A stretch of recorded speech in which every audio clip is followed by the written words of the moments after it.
तो हम यहाँ केमिस्ट्री के ऑर्गेनिक केमिस्ट्री चैप्टर के कुछ और कंसेप्ट को देख लेते हैं। हम पढ़ रहे थे displacement of electron in organic molecule. Displacement of electrons in organic molecule.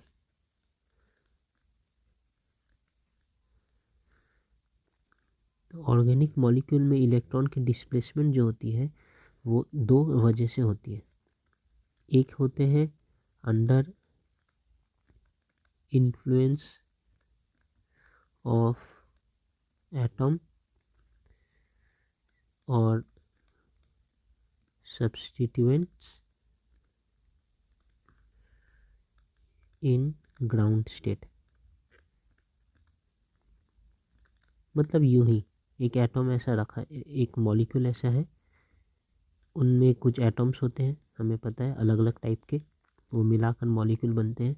कुछ सब्स्टिट्यूएंट्स होते हैं, मतलब कि कुछ हेलोजन हो या कोई फंक्शनल ग्रुप हो, तो उनके वजह से ही इस पूरे मॉलिक्यूल में इलेक्ट्रॉन की डिस्प्लेसमेंट होती है और पोलरिटी डेवलप होती है, जिनके कारण एक साइड पॉजिटिव एक साइड नेगेटिव चार्ज डेवलप हो जाए। तो इसे ही हम कहते हैं अंडर इन्फ्लुएंस ऑफ एटम और substituent in the ground state. और ये हमारा जो इन्फ्लुएंस है ये परमानेंट है। ये मॉलिक्यूल जब तक बना रहेगा उनके अंदर ये एटम भी बने रहेंगे और इन एटम और सब्स्टिट्यूएंट्स के कारण इनके अंदर पोलरिटी भी बना रहेगा।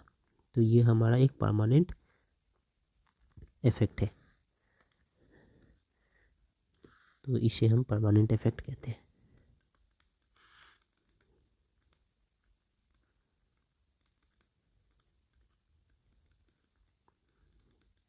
इस परमानेंट इफेक्ट के कुछ टाइप्स है। हमने इसके पहले इंडक्टिव इफेक्ट पढ़ लिया था। ये किन में होता था? सिग्मा इलेक्ट्रॉन्स में मिलते थे। मूवमेंट ऑफ सिग्मा इलेक्ट्रॉन्स की वजह से ये होते थे। फिर हमने रेजोनेंस पढ़ा था, रेजोनेंस इफेक्ट, ये भी एक परमानेंट इफेक्ट है और ये because of movement of pi electrons and lone pair electrons, इनकी वजह से ये हो रहे थे। और एक इफेक्ट है जिसे हम हाइपर कॉन्जुगेशन इफेक्ट कहते हैं। हाइपर कॉन्जुगेशन ये हम थोड़ी देर बाद पढ़ेंगे। और दूसरे टाइप ऑफ इन्फ्लुएंस जो है वो इन्फ्लुएंस है under external reagent. So under influence of external reagent, यहाँ पर बाहर से कोई रिएजेंट मॉलिक्यूल के नज़दीक आकर उनके नज़दीक आकर रुक रहे हैं, इसके वजह से उस मॉलिक्यूल के भीतर कुछ डिस्प्लेसमेंट ऑफ इलेक्ट्रॉन्स हो रहे हैं, तो उसे हम कहते हैं under influence of external reagent. जैसे ये एक्सटर्नल रिएजेंट या ये इन्फ्लुएंस ख़त्म हो जाएगा, और ये एक्सटर्नल रिएजेंट मॉलिक्यूल से दूर चले जाएंगे, तो मॉलिक्यूल्स में फिर से जैसे जहाँ जो इलेक्ट्रॉन्स थे वो अपनी जगह पे फिर आ जाएंगे। तो इससे यही समझ आ रहा है कि ये टेम्पोररी इफेक्ट है।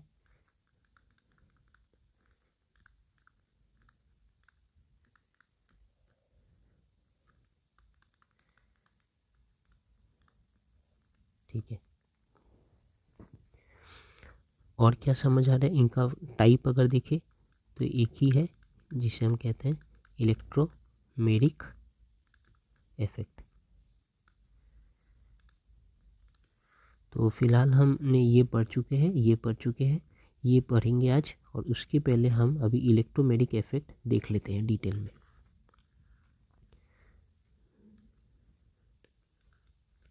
तो इलेक्ट्रोमेरिक इफेक्ट में किस चीज़ का मूवमेंट होता है? यहाँ भी हमारे पाई इलेक्ट्रॉन्स के मूवमेंट होते हैं। अगर मैं यहीं पर लिख दूँ तो हमारे इलेक्ट्रोमेरिक इफेक्ट में भी पाई इलेक्ट्रॉन्स के मूवमेंट होते हैं, लेकिन ये कंप्लीट मूवमेंट है। कंप्लीट मूवमेंट मतलब पाई इलेक्ट्रॉन्स पूरे ही एक एटम से दूसरे एटम के पास चले जाते हैं।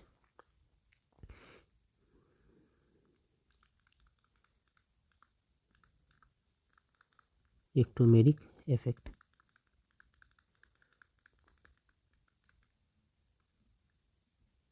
तो समझने के लिए देखते हैं एक एग्जांपल लेकर। और ये इफ़ेक्ट हमें कहाँ कहाँ मिलता है? ये इफ़ेक्ट हमें मिलता है जहाँ भी हमारे पास डबल बॉन्ड या ट्रिपल बॉन्ड हो। डबल बॉन्ड और triple bond must be present in the compound.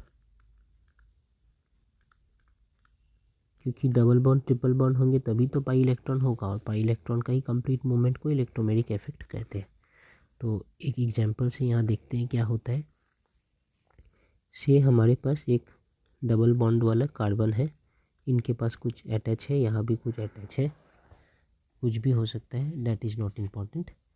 लेकिन हमारे पास एक अटैकिंग रिएजेंट है, वो एज्यूम करते हैं H+, ये एक अटैकिंग रिएजेंट है।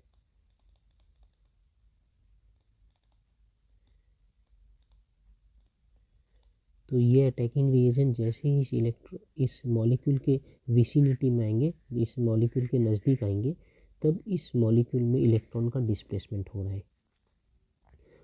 वो इलेक्ट्रॉन डिस्प्लेसमेंट कैसा है? टेम्पोररी है और कंप्लीट है। मतलब कि ये इलेक्ट्रॉन कंप्लीटली कोई एक एटम के पास चले जाएंगे। यहाँ पर एक ये सिग्मा बॉन्ड है, ये पाई बॉन्ड है। एज्यूम कर सकते हैं कोई भी एक सिग्मा कोई भी एक पाई होता है, तो मैंने नीचे वाले को सिग्मा ऊपर वाले को पाई ले लिया है। तो यहाँ पर 2 इलेक्ट्रॉन्स है, ये दोनों ही इलेक्ट्रॉन्स टेम्पोररी बेसिस पर लेकिन कंप्लीट मूवमेंट कर लेंगे कोई एक एटम के ऊपर, चाहे ये कार्बन चाहे ये कार्बन। ठीक है, तो यहाँ पर एज्यूम करते हैं कि मान लीजिए इस कार्बन के ऊपर इन्होंने मूवमेंट कर लिया, दोनों ही इस कार्बन के ऊपर मूवमेंट कर लिए, तो फिर हमारे पास कैसा मिलेंगे आउटपुट?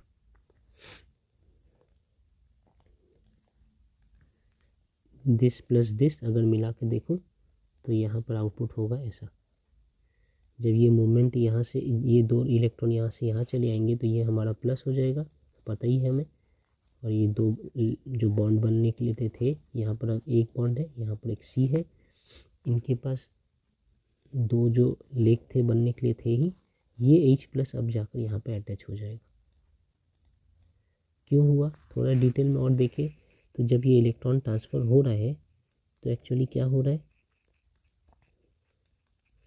2 इलेक्ट्रॉन से यहाँ से उठकर यहाँ आ गए, मतलब दिस इज इक्वल्स टू, मैं ऐसा समझ सकता हूँ, अब इनके पास तो 2 बॉन्ड नहीं रहे, एक बॉन्ड रहे, और ये सारे बॉन्ड तो अनअफेक्टेड है, ये जो पहले थे वैसे ही है, ये 2 इलेक्ट्रॉन सिर्फ इनके ऊपर आ गए, तो यहाँ पर 2 इलेक्ट्रॉन ऐसे बना सकते हैं। ये हुआ हमारा सेकेंड स्टेप, इंटरमीडिएट। इनके साथ एक नेगेटिव चार्ज होगा, ये भी हमें पता है। क्यों? क्योंकि हमारे कार्बन एटम में ग्राउंड स्टेट में 4 इलेक्ट्रॉन्स होते हैं, लेकिन इनमें 5 इलेक्ट्रॉन है। कैसे दिख रहा है? ये 1 इलेक्ट्रॉन यहाँ, 1 इलेक्ट्रॉन यहाँ, 1 इलेक्ट्रॉन यहाँ, 4 इलेक्ट्रॉन, और ये 2 इलेक्ट्रॉन, 5 इलेक्ट्रॉन्स इनके पास, इसलिए नेगेटिव चार्ज है। इनका क्या कार्यक्रम है? इनके पास पहले 1 2 3 और 4 इलेक्ट्रॉन्स थे। अब ये दोनों इलेक्ट्रॉन्स क्योंकि यहाँ चले गए, इनके 1 इलेक्ट्रॉन कम हो गए। अब इनके पास 1 2 और इस साइड 3 ही इलेक्ट्रॉन है। तो 4 इलेक्ट्रॉन होने चाहिए थे खुद के, लेकिन 3 इलेक्ट्रॉन है, तो ये प्लस चार्ज हो गया। इतना तो हमने पहले भी पढ़ रखा था। अब इनके साथ H+ आए हैं, ये पूरा मूवमेंट हुआ ही क्यों? पहले हमारा इलेक्ट्रॉन बिल्कुल स्टेबल और ऐसे ही रखा था, H+ आने की वजह से ही इस इलेक्ट्रॉन ने, मतलब पाई बॉन्ड के इलेक्ट्रॉन ने कहीं ट्रांसफ़र लिया, चाहे इधर या उधर, किसी एक जगह कंप्लीट ट्रांसफ़र लिया है इनके आने से ही। जब ये चले जाएंगे ना, तो ये इलेक्ट्रॉन्स फिर से अपने अपने जगह आ जाएंगे और हमें फिर से यही प्रोडक्ट वापस मिल जाएगा। तो यही है इलेक्ट्रोमेरिक इफेक्ट। तो जब तक नहीं जा रहे तब तक H+ आने की वजह से हमारा इलेक्ट्रॉन डिस्ट्रीब्यूशन ऐसा हो गया है। अब H+ का काम क्या है? वो एक इलेक्ट्रोफाइल है, हमें पता है इलेक्ट्रोफाइल H+, इलेक्ट्रोफाइल ऐसा E+ करके हम दिखाते हैं। तो H+ एक इलेक्ट्रोफाइल, इनका काम क्या है? न्यूक्लियोफिलिक सेंटर में जाकर अटैक करना। तो इसका इस इलेक्ट्रॉन डिस्प्लेसमेंट के बाद ये हमारा न्यूक्लियोफिलिक सेंटर। न्यूक्लियोफिलिक सेंटर मतलब जो न्यूक्लियस को अट्रैक्ट करता हो, पॉजिटिव चार्ज को अट्रैक्ट करता हो। H+ पॉजिटिव चार्ज है तो इसे अट्रैक्ट करेगा। सीधी सी बात है, ये प्लस और ये माइनस आपस में जुड़ जाएंगे, तो फिर हमें क्या प्रोडक्ट मिलेगा? ये ऐसे जो थे पहले यहाँ पर सिंगल बॉन्ड, यहाँ पर ऐसे ऐसे है, ये माइनस और ये प्लस खुद में जुड़ जा रहे हैं तो ये ऐसे हो जा रहे हैं। ये बॉन्ड बनने के लिए 2 इलेक्ट्रॉन चाहिए होगा ना, हमें पता है कोई भी बॉन्ड बनने के लिए 2 इलेक्ट्रॉन चाहिए। कहाँ से आया ये H प्लस जो है, ये H प्लस, इनके पास कोई इलेक्ट्रॉन नहीं है। H ग्राउंड स्टेट में होते ही कैसे है, H1, इनके पास एक ही इलेक्ट्रॉन होते हैं। इनकी इलेक्ट्रॉनिक कॉन्फ़िगरेशन में लिखूँ तो H1s1। अब इनका 1 इलेक्ट्रॉन भी चला गया। अगर मैं H प्लस की बात करूँ तो इनके भीतर कुछ भी नहीं है, कुछ भी नहीं, एक भी 1s में भी 0 है इनके ऑर्बिटल में। तो इनके पास कोई भी इलेक्ट्रॉन नहीं है। लेकिन ये बॉन्ड बनाएंगे तो इनके पास कैसे ये बॉन्ड बनेगा, ये जो 2 इलेक्ट्रॉन है दोनों ही इलेक्ट्रॉन कार्बन ने दिया है इस बॉन्ड बनाने के लिए। तो हमारा ये होगा प्रोडक्ट। एक तरीके से हमने सीखा। दूसरे देखते हैं फिर से, और एक ये सेम ये है लेकिन इस बार अटैकिंग रिएजेंट कुछ अलग लेंगे। फॉर एग्जांपल ऐसा है हमारे पास, और अटैकिंग रिएजेंट हम ले रहे हैं Cn माइनस। ये हमारा अटैकिंग रिएजेंट है।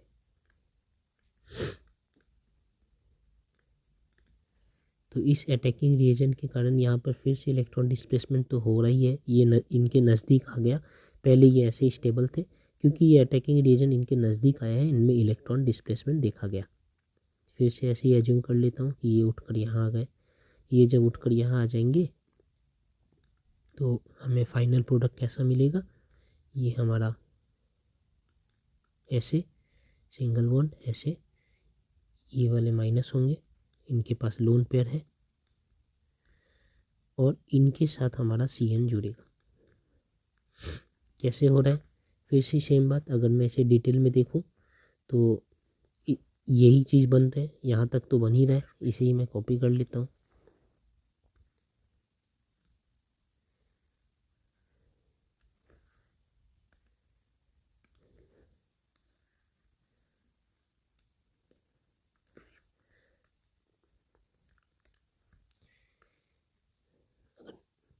इतना तो हो ही रहा है, इसके साथ और क्या हो रहा है। नेक्स्ट स्टेप में हमारे पास Cn माइनस है।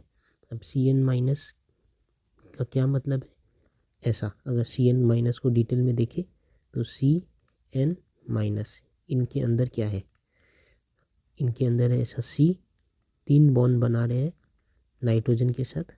इनके पास भी 3 इलेक्ट्रॉन्स यहाँ होंगे तब ये 3 बॉन्ड बन रहा है। नाइट्रोजन के पास खुद के 5 इलेक्ट्रॉन्स होते हैं, यहाँ पर 5 इलेक्ट्रॉन है इनके पास। और कार्बन के पास यहाँ 3 इलेक्ट्रॉन, और ये माइनस है ना क्योंकि इनके पास एक इलेक्ट्रॉन ज़्यादा है। होना चाहिए था 4 इलेक्ट्रॉन, लेकिन इनके पास 5 इलेक्ट्रॉन है, इसलिए ये 5 इलेक्ट्रॉन है, इसलिए C माइनस है। ठीक है, यहाँ पर 3 इलेक्ट्रॉन इनके पास है ऑलरेडी बॉन्ड। अब ये जो मैं C माइनस लिख रहा हूँ, इनका मतलब है कि ये हमारा कंपाउंड ऐसा है जिनमें कार्बन के पास 2 लोन पेयर है और माइनस चार्ज तो है ही। ओके, अब यहाँ पर देखो मैं, तो ये पूरे ये अटैकिंग रिएजेंट इस कार्बन के किधर जाकर अटैक कर सकते हैं, यहाँ तो ऑलरेडी माइनस है, तो माइनस वाले माइनस में तो जाके अटैक नहीं करेंगे, माइनस वाले प्लस में जाके अटैक करेंगे।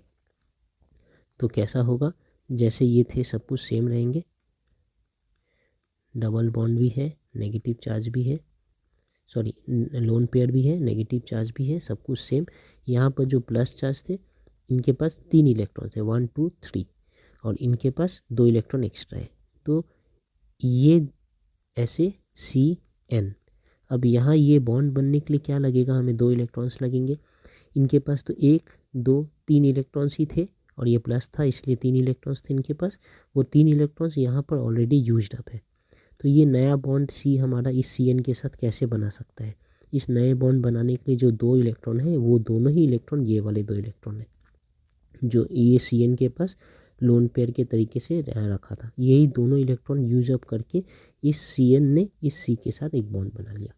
तो अल्टीमेटली हमें ये मिला, ये हमें ये दिख रहा है। तो हमारा जो एक्सप्रेशन है फाइनल वो कुछ ऐसा है।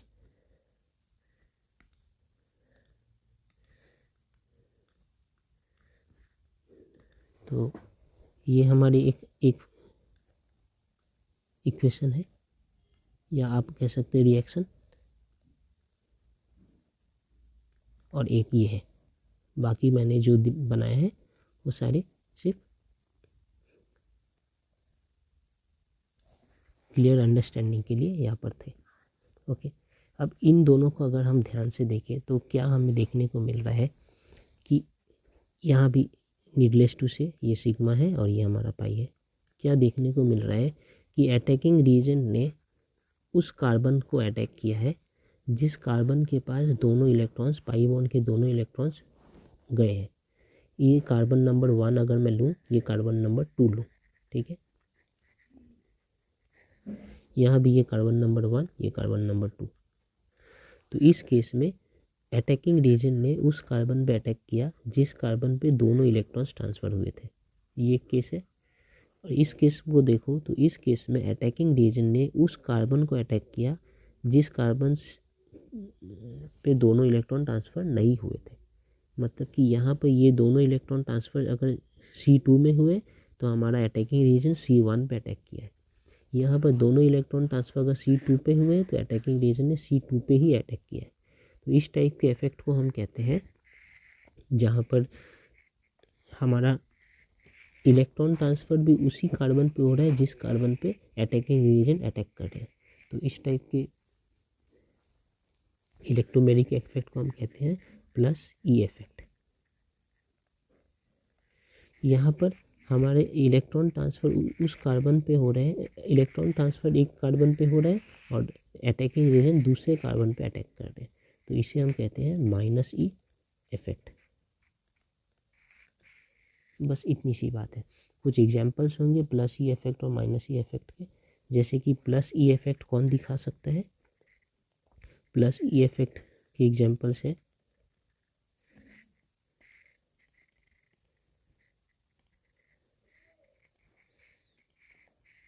प्लस ई इफेक्ट के एग्जांपल्स है हमारे पास। प्लस ई इफेक्ट के एग्जांपल्स है, यहीं पर हमने जैसे देखा H प्लस। और माइनस ई इफेक्ट की एग्जांपल है Cn माइनस। ऐसा थोड़े इसकी लिटरेचर को देख लेते हैं और अच्छे से। तो इनकी लिटरेचर में हम देखते हैं कि इलेक्ट्रोमेरिक इफेक्ट किसे कहते हैं, temporary effect and is observed only in the presence of attacking reagent. If the attacking reagent is present then E effect is seen. E effect मतलब electromagnetic effect is seen, and as soon as the attacking reagent is removed from the domain of the reaction, E effect also vanishes. हमने ये पहले ही देख लिया है। Organic compound having multiple bond, that means double bond और triple bond shows this effect, क्योंकि ये effect मिलता किन पे है, मोमेंट ऑफ पाई इलेक्ट्रॉन पे होता है। पाई इलेक्ट्रॉन तो हमें मल्टीपल बॉन्ड में ही मिलेंगे, डबल या ट्रिपल बॉन्ड पे, तो इसलिए। and it is defined as the complete transfer of the said pair of pi electrons to one of the atoms joined by a multiple bond on demand of the attacking reagent। तो जिस type के attacking reagent आएंगे उसके according हमारा पाई bond के जो electrons है वो किसी एक एटम के ऊपर कम्प्लीटली ट्रांसफ़र हो जाएंगे। और उसके बाद हमारा अटैकिंग reagent या तो पॉजिटिव वाले या तो नेगेटिव वाले जो कार्बन एटम होंगे उन पे जाकर अटैक करेंगे। जैसे ये वाले ग्रुप में हमने देखा कि यहाँ पर ये जो CH प्लस है वो नेगेटिव वाले कार्बन एटम पे जाकर अटैक कर रहे हैं, और यहाँ पर जो Cn है वो पॉजिटिव वाले कार्बन एटम पे जाकर अटैक कर रहे हैं। तो ये हमने यहाँ पर देखा। साथ में ये लिखा है कि पॉजिटिव इलेक्ट्रोमेरिक इफेक्ट वहाँ होता है जब pi electrons of the multiple bond are transfer to that atom to which the reagent get attached. तो जिस एटम पे हमारे पाई बॉन्ड के इलेक्ट्रॉन्स ट्रांसफ़र हो रहे हैं उसी एटम के ऊपर अगर रिएजेंट अटैक कर रहा है तो उसे हम H plus E plus E effect कहते हैं। उनका एग्जांपल है H प्लस, हमने ऊपर देखा भी है। और अगर पाई electrons of the multiple bond is transferred to that atom to which reagent does not attach। तो हमारे रिएजेंट जिस पे अटैच हो रहे हैं उन पे इलेक्ट्रॉन ट्रांसफ़र नहीं हुआ है, इलेक्ट्रॉन ट्रांसफ़र दूसरे वाले एटम पे हुआ है। तो ये हमारा माइनस या नेगेटिव इलेक्ट्रोमेरिक इफेक्ट है। अब यहाँ एक इम्पॉर्टेंट बात लिखी है कि when inductive effect and electromeric effect operates in opposite direction. ये इफेक्ट है क्या एक्चुअली, ये इफेक्ट तो सिर्फ मूवमेंट या डिस्प्लेसमेंट ऑफ इलेक्ट्रॉन्स के लिए है। हमें ये बात पहले समझना होगा कि हमने रेजोनेंस इफेक्ट या हमने इसके पहले इंडक्टिव इफेक्ट पढ़ा था, अब इलेक्ट्रोमेरिक इफेक्ट पढ़ रहे हैं, बाद में हाइपर कंजुगेशन पढ़ेंगे। ये सब में हो क्या रहा है कि हमारा एक इलेक्ट्रॉन है, सॉरी एक एटम है, इस एटम के अंदर इलेक्ट्रॉन्स, सॉरी हमारे एक मॉलिक्यूल है, इस मॉलिक्यूल के अंदर एटम्स होंगे और इलेक्ट्रॉन्स भी होंगे। कुछ ऐसे इलेक्ट्रॉन्स के डिस्प्लेसमेंट हो जाए, इलेक्ट्रॉन डिस्प्लेसमेंट इनमें हो जाए, वो किसी भी कारण से हो सकते हैं, परमानेंट कारण से हो सकते हैं या टेम्पोरी कारण से हो सकते हैं, जिनके वजह से इनमें एक पोलैरिटी डेवलप करेगा, एक साइड नेगेटिव आ जाते हैं, एक साइड पॉजिटिव आ जाते हैं। तो यही तो हमारा अल्टीमेट गोल था। इसी के लिए ये इलेक्ट्रॉन डिस्प्लेसमेंट किस किस तरीके से हो सकता है, एक आई इफेक्ट के कारण हो सकता है, एक रेजोनेंस इफेक्ट के कारण हो सकता है, एक इलेक्ट्रोमेरिक इफेक्ट के कारण हो सकता है, और एक जो हम पढ़ेंगे हाइपर कॉन्जुगेशन के कारण हो सकता है। लेकिन हो क्या रहा है, ये सारे में ही हमारा इलेक्ट्रॉन डिस्प्लेसमेंट हो रहा है। ये हमारा परमानेंट इफेक्ट है, ये हमारा परमानेंट इफेक्ट है, ये हमारा टेम्पोररी इफेक्ट है, और ये हमारा परमानेंट इफेक्ट है। लेकिन हो क्या रहा है, इलेक्ट्रॉन ट्रांसफ़र हो रहा है। अगर कोई दो इफेक्ट एक दूसरे को अपोज करे, मतलब कि मान लेता हूँ permanent effect, sorry inductive effect चाह रहा है कि इस साइड पॉजिटिव हो और इस साइड नेगेटिव हो, वेयर एज हमारा इलेक्ट्रोमेरिक इफेक्ट चाह रहा है कि इस साइड नेगेटिव हो और इस साइड पॉजिटिव हो। तो ये दोनों इफेक्ट एक दूसरे को अपोज कर रहे हैं। तो वही लिखा है कि when inductive effect and electromeric effect operates in opposite direction then electromeric effect dominates. तब इलेक्ट्रोमेरिक इफेक्ट डोमिनेट करेगा, इलेक्ट्रोमेरिक इफेक्ट जो चाहेगा वो होगा। इन किन दोनों के बीच में, इंडक्टिव इफेक्ट और इलेक्ट्रोमेरिक इफेक्ट के बीच में। तो इनका एक एग्जाम्पल यहाँ पर लिया गया है कि जैसे साइनो, हमने पहले भी देखा है कि साइनो जो फंक्शनल ग्रुप है, इनमें माइनस आई इफेक्ट मिलता है। यहाँ पे देख सकते हैं माइनस आई इफेक्ट का क्या मतलब होता है कि अगर हमारे एक चेन में साइनो अटैच्ड है सी एन, तो ये इस चेन से इलेक्ट्रॉन बाहर निकालता है, पुल द इलेक्ट्रॉन। तो ये चेन की नज़र से देखूँ तो चेन में इलेक्ट्रॉन की कमी हो जा रही है, इसलिए इनको माइनस आई इफेक्ट कहते हैं। ठीक है, वही अगर साइनो की बात करें in case of electromeric effect, तो हमने देखा कि साइनो नेगेटिव इलेक्ट्रोमेरिक इफेक्ट भी दिखाता है। लेकिन नेगेटिव इलेक्ट्रोमेरिक इफेक्ट का क्या मतलब होता है, यहाँ पर देखिए, नेगेटिव इलेक्ट्रोमेरिक इफेक्ट का ये मतलब होता है कि ये जिस कार्बन पे जाकर अटैक कर रहा है, देखिए यहाँ अटैक कर रहा है, तो यहाँ पर हमारा नेगेटिव पोलरिटी इस साइड आ रहा है। इसका क्या मतलब हो रहा है कि हमारा पोलरिटी ऑपोजिट डायरेक्शन में आ रहा है। मतलब कि सी एन अटैच होने के कारण भीतर हमारे इलेक्ट्रॉन में नेगेटिव और इस साइड ऑब्वियसली पॉजिटिव बन रहा है। फिर से बताता हूँ, देखिए यहाँ पर क्या हो रहा है कि सी एन अटैच होने के कारण ये इलेक्ट्रॉन्स, इंडक्टिव इफेक्ट की बात करूँ अगर मैं, माइनस आई इफेक्ट, तो एक सी एन अटैच होने के कारण इलेक्ट्रॉन्स बाहर की तरफ पुल हो रहे हैं, मतलब कि इस साइड पॉजिटिव बन रहा है, इस साइड नेगेटिव बन रहा है, ऐसा कुछ हो रहा है। सेम मॉलिक्यूल में लेता हूँ, लेकिन अब C N elect minus E effect के जैसे काम करेंगे। तो माइनस ई इफेक्ट में अगर सी एन जाकर यहाँ अटैच हो रहा है, हमारा सी एन, इसका क्या मतलब हो रहा है, देखिए सी एन जहाँ पर अटैच होगा वो, देखिए सी एन जहाँ पर अटैच होगा वो पॉजिटिव पार्ट होगा, और जो जहाँ पर अटैच नहीं होगा वो नेगेटिव पार्ट होगा। मतलब कि हमारे भीतर, चेन के भीतर नेगेटिव हो जाएंगे कहीं पर यहाँ, और चेन के ये सी एन जहाँ अटैच हो रहा है वो पॉजिटिव पार्ट होगा। देखिए सेम माइनस ई इफेक्ट जब सी एन दिखा रहा है, तो इस साइड पॉजिटिव, इस साइड नेगेटिव हो रहे एटॉम, इलेक्ट्रॉन, सॉरी मॉलिक्यूल में। और जब ये C N, same C N जब माइनस आई इफेक्ट दिखा रहा है, तो इस साइड नेगेटिव और इस साइड पॉजिटिव हो रहे हैं हमारे मॉलिक्यूल में। तो दोनों अपोजिट है, दो कौन सा डोमिनेट करेगा, तो हमारा ई इफेक्ट डोमिनेट करेगा। तो सी एन जब भी कनेक्ट होगा तो ई हमारी इस साइड नेगेटिव, इस साइड पॉजिटिव, इस साइड नेगेटिव, ऐसे हो जाएंगे, ई इफेक्ट डोमिनेट करेगा। यहाँ पर ये कहा गया है। ऐसे ही अगर हम देखें तो कभी हमारा ऑपोजिट हो सकता है in case of resonance and inductive effect, इनमें भी ऑपोजिट हो सकता है कि जब हमारा रेजोनेंस भी है, रेजोनेंस एंड इंडक्टिव दोनों इफेक्ट है, तब इनमें से कौन सा डोमिनेट करेगा, इनमें से डोमिनेट करेगा हमारे inductive effect dominate, I effect dominate. इनका क्या एग्जाम्पल हो सकता है, इनका एग्जाम्पल है हेलोजन। हमने थोड़े दिन कुछ पिछले वीडियो में ये पढ़ा था कि हेलोजन जो है हमारा एग्जाम्पल लिखता हूँ, halogen. Halogen halogen minus I effect show करता है and plus are effect show करता है। देखते हैं, अभी थोड़ी देर पहले कुछ वीडियो में हमने देखा था हेलोजन। तो ये देखिए, ये हमारा एक हेलोजन है, ये क्लोरीन जो है ये एक हेलोजन है, ये प्लस आर इफेक्ट शो कर रहा है। प्लस आर इफेक्ट का मतलब है कि इनका काम है चेन के अंदर इलेक्ट्रॉन को पंप करना। तो देखिए, इनके पास लोन पेयर ऑफ इलेक्ट्रॉन्स थे या नेगेटिव चार्ज थे, इसलिए इलेक्ट्रॉन्स चेन के अंदर जा रहे थे। हमने यहाँ भी आप देख सकते हैं, हमने यहाँ पर प्लस आर इफेक्ट के अंदर हेलोजन को लिखा है। फॉर एग्जांपल क्लोरीन, इनका प्लस आर इफेक्ट है। वहीं दूसरी तरफ अगर हम इंडक्टिव इफेक्ट में जाकर देखें,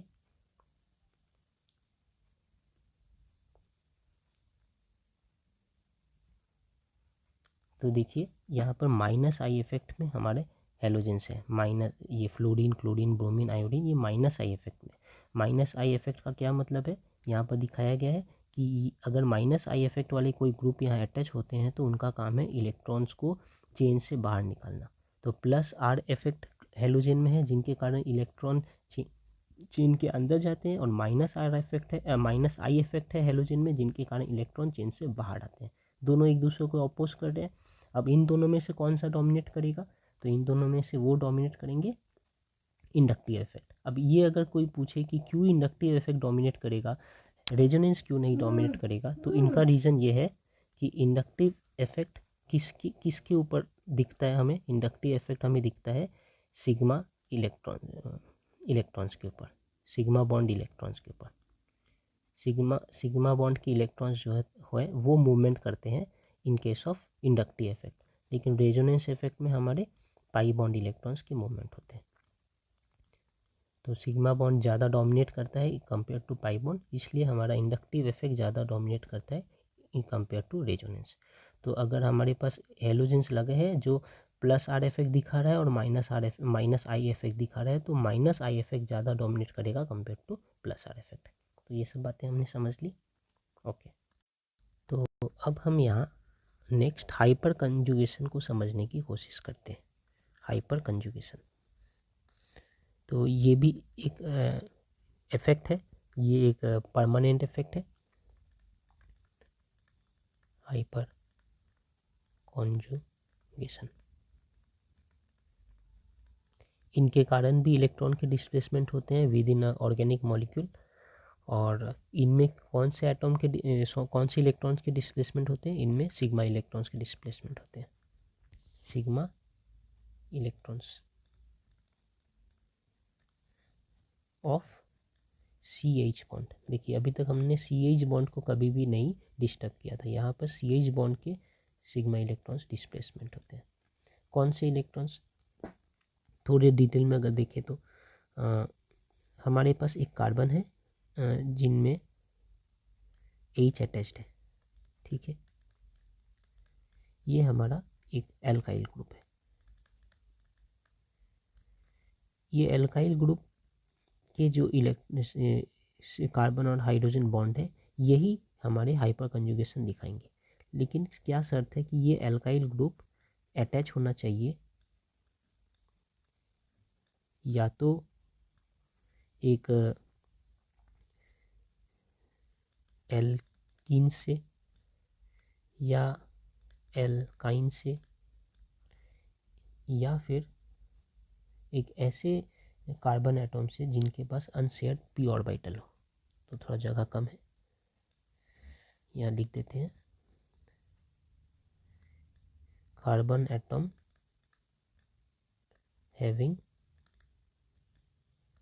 अनशेयर्ड p ऑर्बिटल। 3 ऑप्शंस है, नंबर 1, नंबर 2, नंबर 3। तो या तो यहाँ पर डबल बॉन्ड वाले कुछ होने चाहिए, या तो ट्रिपल बॉन्ड वाले कुछ होने चाहिए, या फिर ऐसा एक कार्बन एटॉम होना चाहिए जिनमें अनशेयर्ड p ऑर्बिटल है। अब अनशेयर्ड p ऑर्बिटल किन में होता है, इनका अगर मैं देखूं तो अनशेयर्ड p ऑर्बिटल होता है हमारे कार्बोकैटायन में और कार्बन रेडिकल में। इनके पी ऑर्बिटल पूरे एम्प्टी होते हैं और इनके पी ऑर्बिटल में एक अनशेयर्ड इलेक्ट्रॉन होता है। यहाँ पर लिख देता हूँ, इनका होता है एम्प्टी पी ऑर्बिटल और इनका होता है one unshared electron in P orbital, one unshared electron in P orbital.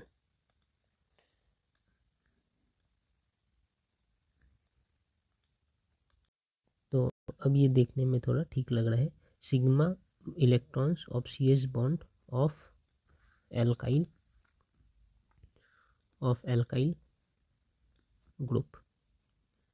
कौन से एल्काइल ग्रुप? वो एल्काइल ग्रुप जो एलिन से कनेक्टेड है डबल बॉन्ड वाले, या एल्काइन से कनेक्टेड है ट्रिपल बॉन्ड वाले, ये एल्किन से कनेक्टेड है, एल्काइन से कनेक्टेड है, या बेंजीन रिंग से कनेक्टेड है, क्योंकि बेंजीन रिंग में भी हमें पता है डबल बॉन्ड सिंगल बॉन्ड के कॉन्जुगेट्स होते हैं, या एक ऐसे कार्बन एटम से अटैच्ड है जिनमें अनशेयर्ड पी ऑर्बिटल है, सी प्लस है, जिनके पी ऑर्बिटल एम्प्टी होते हैं, ये सी प्लस मतलब कार्बोकैटायन, और कार्बन रेडिकल जिनके पी ऑर्बिटल में एक अनशेयर्ड इलेक्ट्रॉन होता है। ये सब हमने डिटेल में पहले पढ़ा है। तो यहाँ पर एक हाइपर कॉन्जुगेशन का एग्जाम्पल देखते हैं। कौन कौन से हाइपर कॉन्जुगेशन करेंगे तब फिर? इस कार्बन के संग ये हाइड्रोजन, इस कार्बन के संग ये हाइड्रोजन और इस कार्बन के संग ये हाइड्रोजन। तो यहाँ पर ये 3 बॉन्ड हाइपर कॉन्जुगेशन कर सकते हैं। अच्छा, ये जो कार्बन हमारा डायरेक्टली इस ग्रुप से अटैच्ड है, इस बॉक्स में मैंने जो भी लिखा है, कोई भी कार्बन अगर डायरेक्टली इससे अटैच्ड है तो उसे हम कहेंगे अल्फ़ा कार्बन। तो मैं अगर एग्जाम्पल से लेकर दिखाऊं कि ये पूरे में, मैं ये वाला एग्जाम्पल लेता हूँ कार्बन कैटायन का। तो मैं एक कार्बन कैटायन लेता हूँ सी प्लस। इस कार्बन कैटायन से ये हमारा CH3 कनेक्टेड है, तो ये हमारा C जो है ये अल्फ़ा कार्बन है, अल्फ़ा कार्बन। ठीक है, ये C हमारा अल्फ़ा कार्बन है, और जितने भी हाइड्रोजन अटैच्ड है इस अल्फ़ा कार्बन से वो सारे अल्फ़ा हाइड्रोजन है। तो ये हमारा अल्फ़ा हाइड्रोजन, अल्फ़ा हाइड्रोजन, ये भी अल्फ़ा हाइड्रोजन, ये भी अल्फ़ा हाइड्रोजन।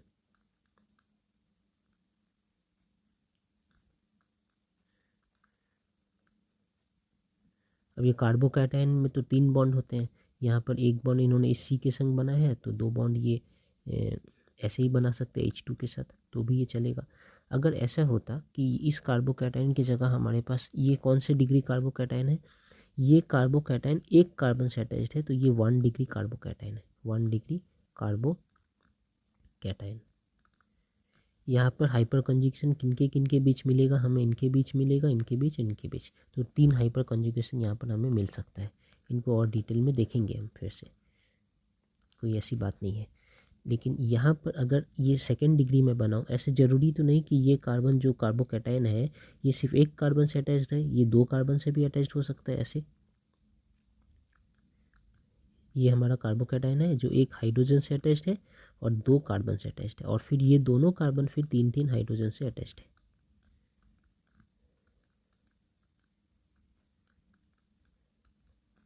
ठीक है, तो यहाँ पर अगर मैं पूछूँ कि हमारा अल्फ़ा कार्बन कौन सा है, तो यहाँ पर हमारा अल्फ़ा कार्बन ये है। ये हमारा ब्लैक सी जो मैंने बनाया ये हमारा अल्फ़ा कार्बन है, ये ब्लैक सी बनाया, ये दोनों ही अल्फ़ा कार्बन है। और अल्फ़ा हाइड्रोजन ये वाले ब्लैक वाले हाइड्रोजन जितने हैं ये सब अल्फ़ा हाइड्रोजन है। ओके, यहाँ पर कौन थे अल्फ़ा कार्बन? ये अल्फ़ा कार्बन थे और ये अल्फ़ा हाइड्रोजन थे। ठीक है, तो हमारा जो ये बनेगा सिग्मा बॉन्ड के मूवमेंट होंगे वो इनके अल्फ़ा कार्बन और अल्फ़ा हाइड्रोजन के बीच में ही होंगे। तो यहाँ पर ये कार्बन और ये हाइड्रोजन के बीच हो सकता है एक पॉसिबिलिटी, ये कार्बन ये हाइड्रोजन दूसरे, ये तीसरी। तो 3 पॉसिबिलिटीज़ हैं, 3 हाइपर कंजुगेशन कॉन्फ़िगरेशन मुझे यहाँ मिल सकता है। यहाँ कितने मिलेंगे? इस कार्बन के संग 1, फिर ये 2, ये 3, फिर इस कार्बन के संग ये 4, ये 5, ये 6। यहाँ पर 6 कॉम्बिनेशंस हाइपर कंजुगेशन के कॉम्बिनेशंस पॉसिबल है। ये कौन सा कार्बोकैटायन है? ये सेकेंड डिग्री कार्बोकैटायन है।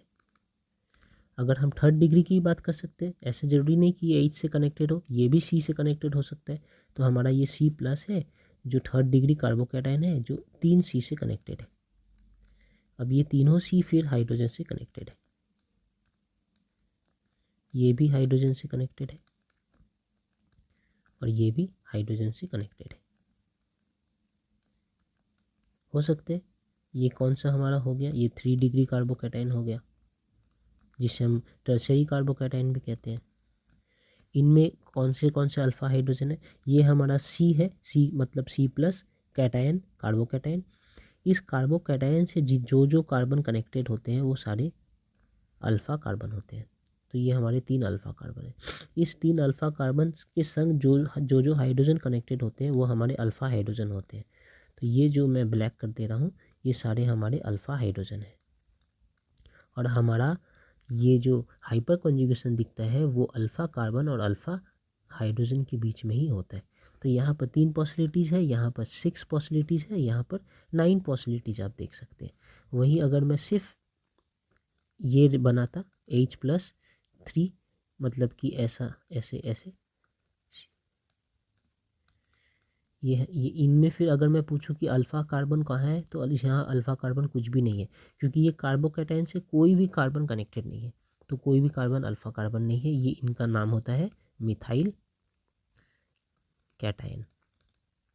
तो इनमें कितने हाइपर कॉन्जुगेशन पॉसिबल है, इनमें नो हाइपर कॉन्जुगेशन। अब ये हाइपर कॉन्जुगेशन क्या होता है ये तो हमने अभी तक डिस्कस नहीं किया है, ये डिस्कस करेंगे।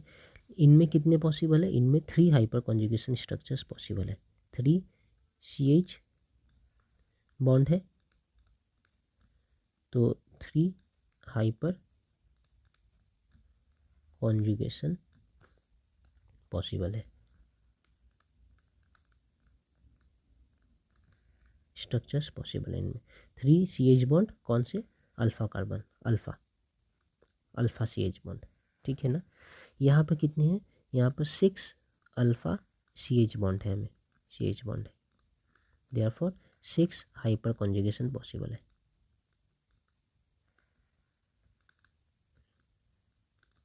और यहाँ पर हमारे पास है 9 का अल्फ़ा कार्बन हाइड्रोजन बॉन्ड और इसलिए 9 हाइपर कॉन्जुगेशन।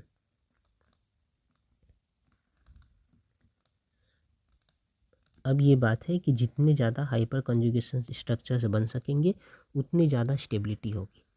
तो ये लिखते हैं एक बात कि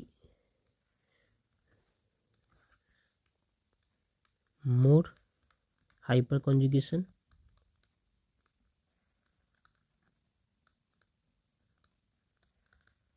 structures possible, more is the stability।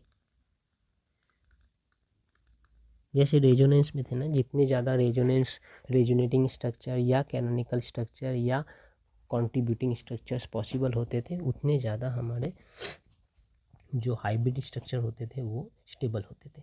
यहाँ भी जितने ज़्यादा हाइपर कॉन्जुगेशन स्ट्रक्चर्स पॉसिबल होंगी उतनी ज़्यादा स्टेबिलिटी होगी। और ऐसे भी हम स्टेबिलिटी के मामले में जानते ही हैं, पहले से हमने पढ़ रखा है स्टेबिलिटी के मामले में।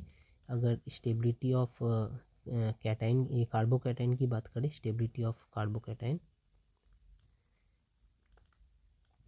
तो वो क्या है हमारा, सबसे ज़्यादा स्टेबल 3 डिग्री होता है, फिर 2 डिग्री, फिर 1 डिग्री और फिर मिथाइल आयन, मिथाइल कैटायन। ये हमें पहले से पता है, तो वो यहाँ से प्रूफ भी हो रहा है क्यों ऐसा होता है, ठीक है। तो यहाँ पर हमने हाइपर कॉन्जुगेशन का डेफिनेशन लिखा है। इतनी देर से हम पढ़ रहे थे कि हाइपर कॉन्जुगेशन होगा, लेकिन हाइपर कॉन्जुगेशन में क्या हो रहा है एक्चुअली वो हम अब देखेंगे। उसके पहले एक बार डेफिनेशन देख लेते हैं। It involves delocalisation of sigma electrons of CH bond of the alkyl group directly attached to a atom of unsaturated system और to an atom with unshared p orbital. तो वही बात जो हमने यहाँ पर लिखा था कि इनमें delocalization of sigma electrons होंगे। तो ये सिग्मा इलेक्ट्रॉन्स है हमारे अल्काइल ग्रुप के। ये एक अल्काइल ग्रुप है, फॉर एग्जांपल ये अल्काइल ग्रुप में जितने भी CH बॉन्ड में सिग्मा इलेक्ट्रॉन्स है उनमें डीलोकलाइजेशन होंगे। कैसे होंगे वो हम देखेंगे थोड़ी देर में, लेकिन किन में होंगे ये समझना जरूरी है। तो अल्काइल ग्रुप के सिग्मा एटम इलेक्ट्रॉन्स में होंगे between CH bond. CH bond में जो सिग्मा इलेक्ट्रॉन्स है उनमें ये डीलोकलाइजेशन हमें देखने को मिलेगा, सिग्मा बॉन्ड के डीलोकलाइजेशन। तो हमने आप सोच कर देखिए, रेजोनेंस में हमने पढ़ा था कि पाई इलेक्ट्रॉन्स के डीलोकलाइजेशन होते थे, यहाँ पर सिग्मा इलेक्ट्रॉन्स के डीलोकलाइजेशन हो रहे हैं। किन के? C और H के बीच में। कौन से ग्रुप के? अल्काइल ग्रुप के। और वो अल्काइल ग्रुप एक सिस्टम से कनेक्टेड होना चाहिए, ये हमारा सिस्टम है। वो सिस्टम क्या है?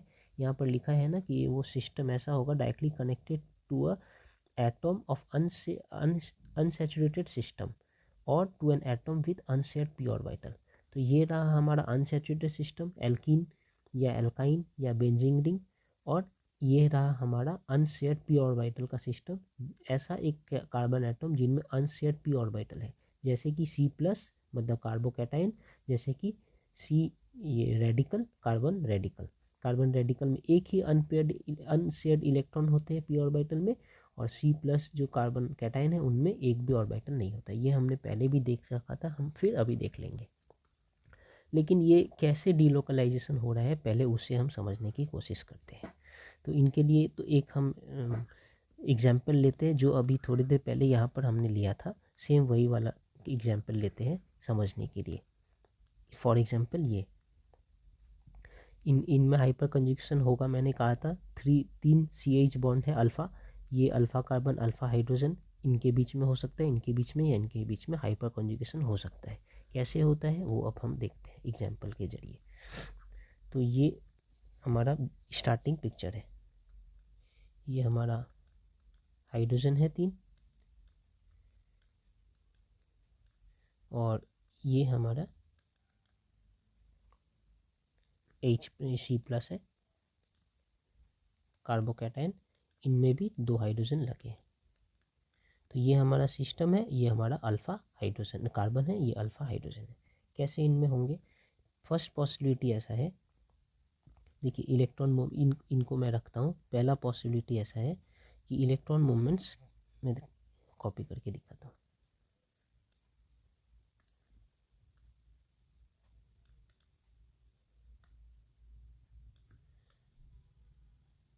दूसरी पॉसिबिलिटी भी रख लेता हूँ और तीसरी पॉसिबिलिटी भी रख लेता हूँ, ताकि 3 कॉन्जुगेट स्ट्रक्चर्स हाइपर कॉन्जुगेशन यहाँ पर दिखा सकूँ मैं।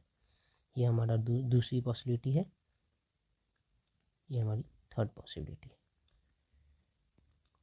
तो पहले पॉसिबिलिटी में क्या हो रहा है देखते हैं।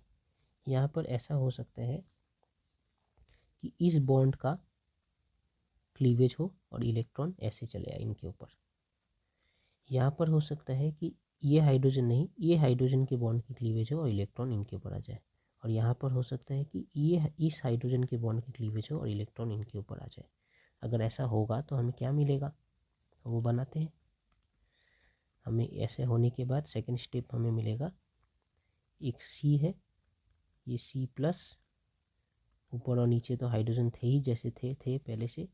यहाँ पर एक हाइड्रोजन ऐसे और यहाँ पर एक हाइड्रोजन ऐसे, लेकिन इनका क्या हुआ, डबल बॉन्ड, ये जो 2 इलेक्ट्रॉन्स थे दोनों ही इस कार्बन पे आ गए, ये हाइड्रोजन अकेला चला गया। तो ये H+, इनके पास अब कुछ भी नहीं है और इनके पास 2 इलेक्ट्रॉन्स हैं और ये माइनस है कार्बन, ऐसे हो जाएंगे। ये क्या हुआ, हमने सिर्फ हेट्रोलिटिक बॉन्ड क्लीवेज किया है यहाँ पर, ये हमारा सेकंड स्टेप। इनके बाद क्या होगा, अब आप ये कार्बन और ये कार्बन के बीच में देखिए, इस कार्बन के पास 2 इलेक्ट्रॉन्स है और इस कार्बन के पास एक भी इलेक्ट्रॉन नहीं है। एक भी इलेक्ट्रॉन नहीं है मतलब कि इलेक्ट्रॉन की डिफिशियंसी है इनके पास। इनके पास माइनस चार्ज क्यों है, मैंने पहले भी डिस्कस किया था, क्योंकि एक कार्बन के पास 4 इलेक्ट्रॉन्स खुद के होने चाहिए थे, इनके पास 5 इलेक्ट्रॉन हो गए। कैसे? देखिए, एक ये इलेक्ट्रॉन, ये एक इलेक्ट्रॉन, ये एक इलेक्ट्रॉन, 3 इलेक्ट्रॉन्स और 2 इलेक्ट्रॉन लोन पे, 5 इलेक्ट्रॉन, इसलिए नेगेटिव चार्ज है। इस कार्बन को अगर मैं देखूँ तो इनके पास 4 होने चाहिए थे लेकिन 5 हो गए, 3 हो गए। कैसे? ये एक, ये एक और ये एक, 3 इलेक्ट्रॉन है, एक इलेक्ट्रॉन कम है, इसलिए पॉजिटिव चार्ज है। अगर ये 2 इलेक्ट्रॉन यहाँ पर मिल जाए, इसका दोनों कार्बन के बीच में बॉन्ड बनाने के लिए मिल जाए तो क्या होगा, तो ऐसा कुछ होगा। हमारे पास ये कार्बन ऐसे, ये हाइड्रोजन थे पहले से, यहाँ पर एक हाइड्रोजन ये और यहाँ पर एक हाइड्रोजन ये, और ये H+ तो ऐसे अलग से है यहाँ पर रखा।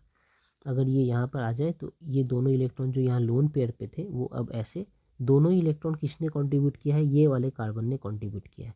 इस कार्बन ने अपने दोनों इलेक्ट्रॉन को दे दिया यहाँ पर, इसलिए ये सेकेंड बॉन्ड यहाँ पाई बॉन्ड बना है। इसके पहले सिर्फ सिग्मा बॉन्ड थे, तो यहाँ पर मिल गया। अब इस कार्बन के बारे में देखूँ तो इनके पास 1 2 3 4, तो ये बैलेंस्ड है, कोई चार्ज नहीं दिख रहा। इस कार्बन को देखो तो 1 2 3 4, तो इनका भी नेगेटिव चार्ज चला गया, इनका भी पॉजिटिव चार्ज चला गया, ये ऐसे बन गया, और ये प्लस चार्ज यहाँ गया। हुआ कि अल्टीमेटली ये प्लस चार्ज यहाँ से निकलकर इस हाइड्रोजन ने ले लिया और इस दो कार्बन के बीच में डबल बॉन्ड बन गया। ये एक पॉसिबिलिटी है। इस पॉसिबिलिटी में इलेक्ट्रॉन्स की मूवमेंट कैसे हुए थे, सेकंड यहाँ पे ये वाले डबल इलेक्ट्रॉन यहाँ पर आ गए, तो हमें ऐसा मिल गया। ये एक पॉसिबिलिटी है। दूसरी पॉसिबिलिटी में यहाँ से इलेक्ट्रॉन ऐसे ट्रांसफ़र होंगे, फिर ये तीसरी पॉसिबिलिटी में ऐसे ट्रांसफ़र होंगे, तो हमें क्या मिलेगा देखते हैं।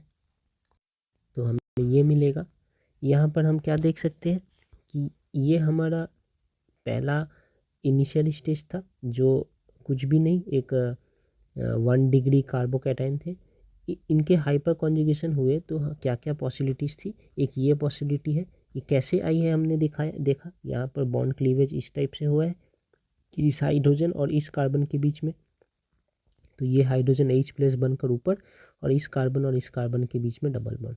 सिमिलरली ऐसा ज़रूरी तो नहीं कि ये कार्बन ही, सिर्फ ये हाइड्रोजन ही अपने इलेक्ट्रॉन्स को देकर जाए, ये हाइड्रोजन भी अपने इलेक्ट्रॉन्स को देकर जा सकते हैं। तो ये हाइड्रोजन अगर अपने इलेक्ट्रॉन को देकर जाए तो ये H+ बन रहा है, बाकी इनमें C और C के बीच में डबल बॉन्ड CH2 ऐसा हो सकता है कि ये नीचे वाले हाइड्रोजन देकर जाए, तो इन्होंने अपने इलेक्ट्रॉन्स दे दिए, तो अब ऐसे एक बॉन्ड बन गए C और इनके बीच में। इलेक्ट्रॉन्स के मूवमेंट मैंने दिखाया यहाँ पर।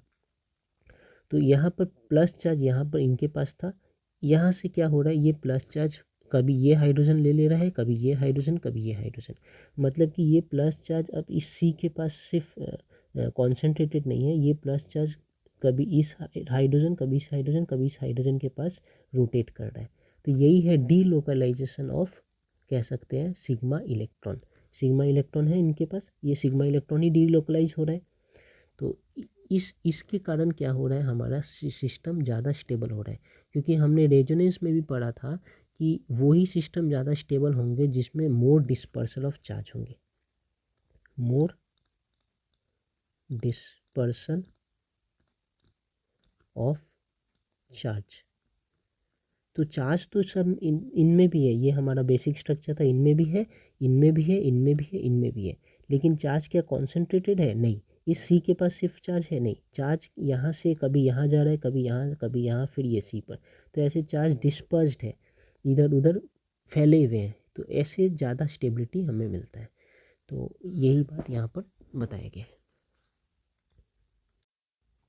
तो आप देखिए, जैसे इस केस में हमारे पास एक अल्फ़ा कार्बन और 3 अल्फ़ा हाइड्रोजन्स थे, इसलिए यहाँ पर 3 हाइपर कॉन्जुगेट स्ट्रक्चर्स पॉसिबल थे, एक ये, एक ये, एक ये। वैसे ही अगर जैसे हमने पिछले वाले में देखा था, यहाँ पर अगर हमारे पास ये सेकेंड डिग्री कार्बोकैटायन होता तो ये प्लस यहाँ भी जा सकता है, यहाँ भी, फिर यहाँ भी, इस 6 हाइड्रोजन के बीच में ये प्लस चार्ज डिस्पर्स हो सकते हैं, तो यहाँ और ज़्यादा स्टेबिलिटी मुझे मिलेगा।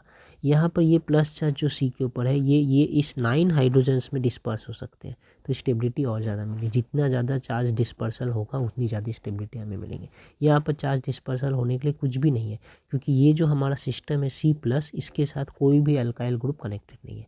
बात समझने वाली है कि CH bond of the alkyl group में ही हमें हाइपर कंजुगेशन देखने को मिलता है।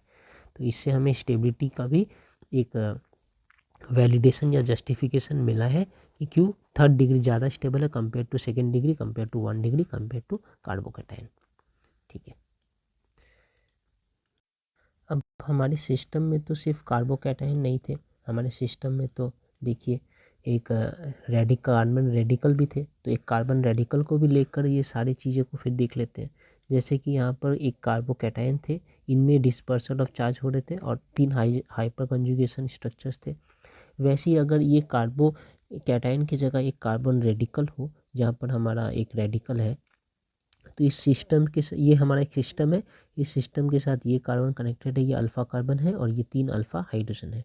अब 3 अल्फ़ा हाइड्रोजन और कार्बन है तो 3 कंजुगेशन हाइपर कंजुगेशन हमें देखने को मिलेगा।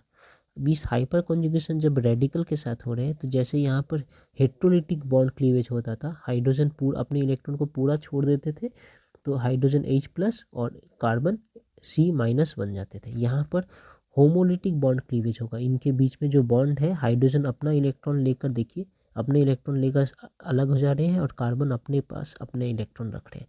तब देखिए इनमें से कोई भी चार्ज नहीं हो रहा, ना हाइड्रोजन पॉजिटिव चार्ज हो रहा है ना कार्बन नेगेटिव चार्ज हो रहा है। कार्बन के खुद के 4 इलेक्ट्रॉन है कार्बन के पास, इसलिए ये न्यूट्रल है। हाइड्रोजन के भी खुद के 1 इलेक्ट्रॉन हाइड्रोजन के पास है, इसलिए ये न्यूट्रल है। लेकिन इनके पास अब एक अनपेयर्ड इलेक्ट्रॉन है और पहले से ही ये वाले सिस्टम के जो कार्बन थे उनके पास भी एक अनपेयर्ड इलेक्ट्रॉन थे। अब ये दोनों अनपेयर्ड इलेक्ट्रॉन अपने अपने इलेक्ट्रॉन सामने लाकर रखकर एक बॉन्ड यहाँ बना लेंगे। तो ये हो गया उनके बीच में फिर से बॉन्ड, ये एक अनपेयर्ड इलेक्ट्रॉन यहाँ आएगा और एक अनपेयर्ड इलेक्ट्रॉन यहाँ आएगा, दोनों मिलकर ये बॉन्ड बनाए। इस केस में अगर ये हाइड्रोजन ही से अगर हमारा रेडिकल बनेगा ऐसा ज़रूरी नहीं है, इस हाइड्रोजन से भी रेडिकल बन सकता है। तो यहाँ होमोलिटिक बॉन्ड क्लीवेज के बाद ये हाइड्रोजन एक रेडिकल, ये कार्बन एक रेडिकल, और यहाँ तो पहले से रेडिकल थे। तो ये कार्बन अपना एक इलेक्ट्रॉन और ये कार्बन अपना एक इलेक्ट्रॉन यहाँ रख रहा है, तो यहाँ बॉन्ड बन रहा है। अब ध्यान दीजिएगा कि जब मैं यहाँ पर होमोलिटिक हेट्रोलिटिक क्लीवेज दे रहा था तो एरो पर डबल हेड दे रहा था। यहाँ पर जब मैं एरो बना रहा हूँ तो सिर्फ सिंगल हेड ऐसे एक साइड बना रहा हूँ, दूसरे साइड नहीं बना रहा। ये डिनोट करता है कि सिर्फ एक इलेक्ट्रॉन ट्रांसफ़र हो रहा है, ना कि इलेक्ट्रॉन पेयर। इनका मतलब है इलेक्ट्रॉन पेयर 2 इलेक्ट्रॉन्स, और इनका मतलब है एक इलेक्ट्रॉन ट्रांसफ़र होना।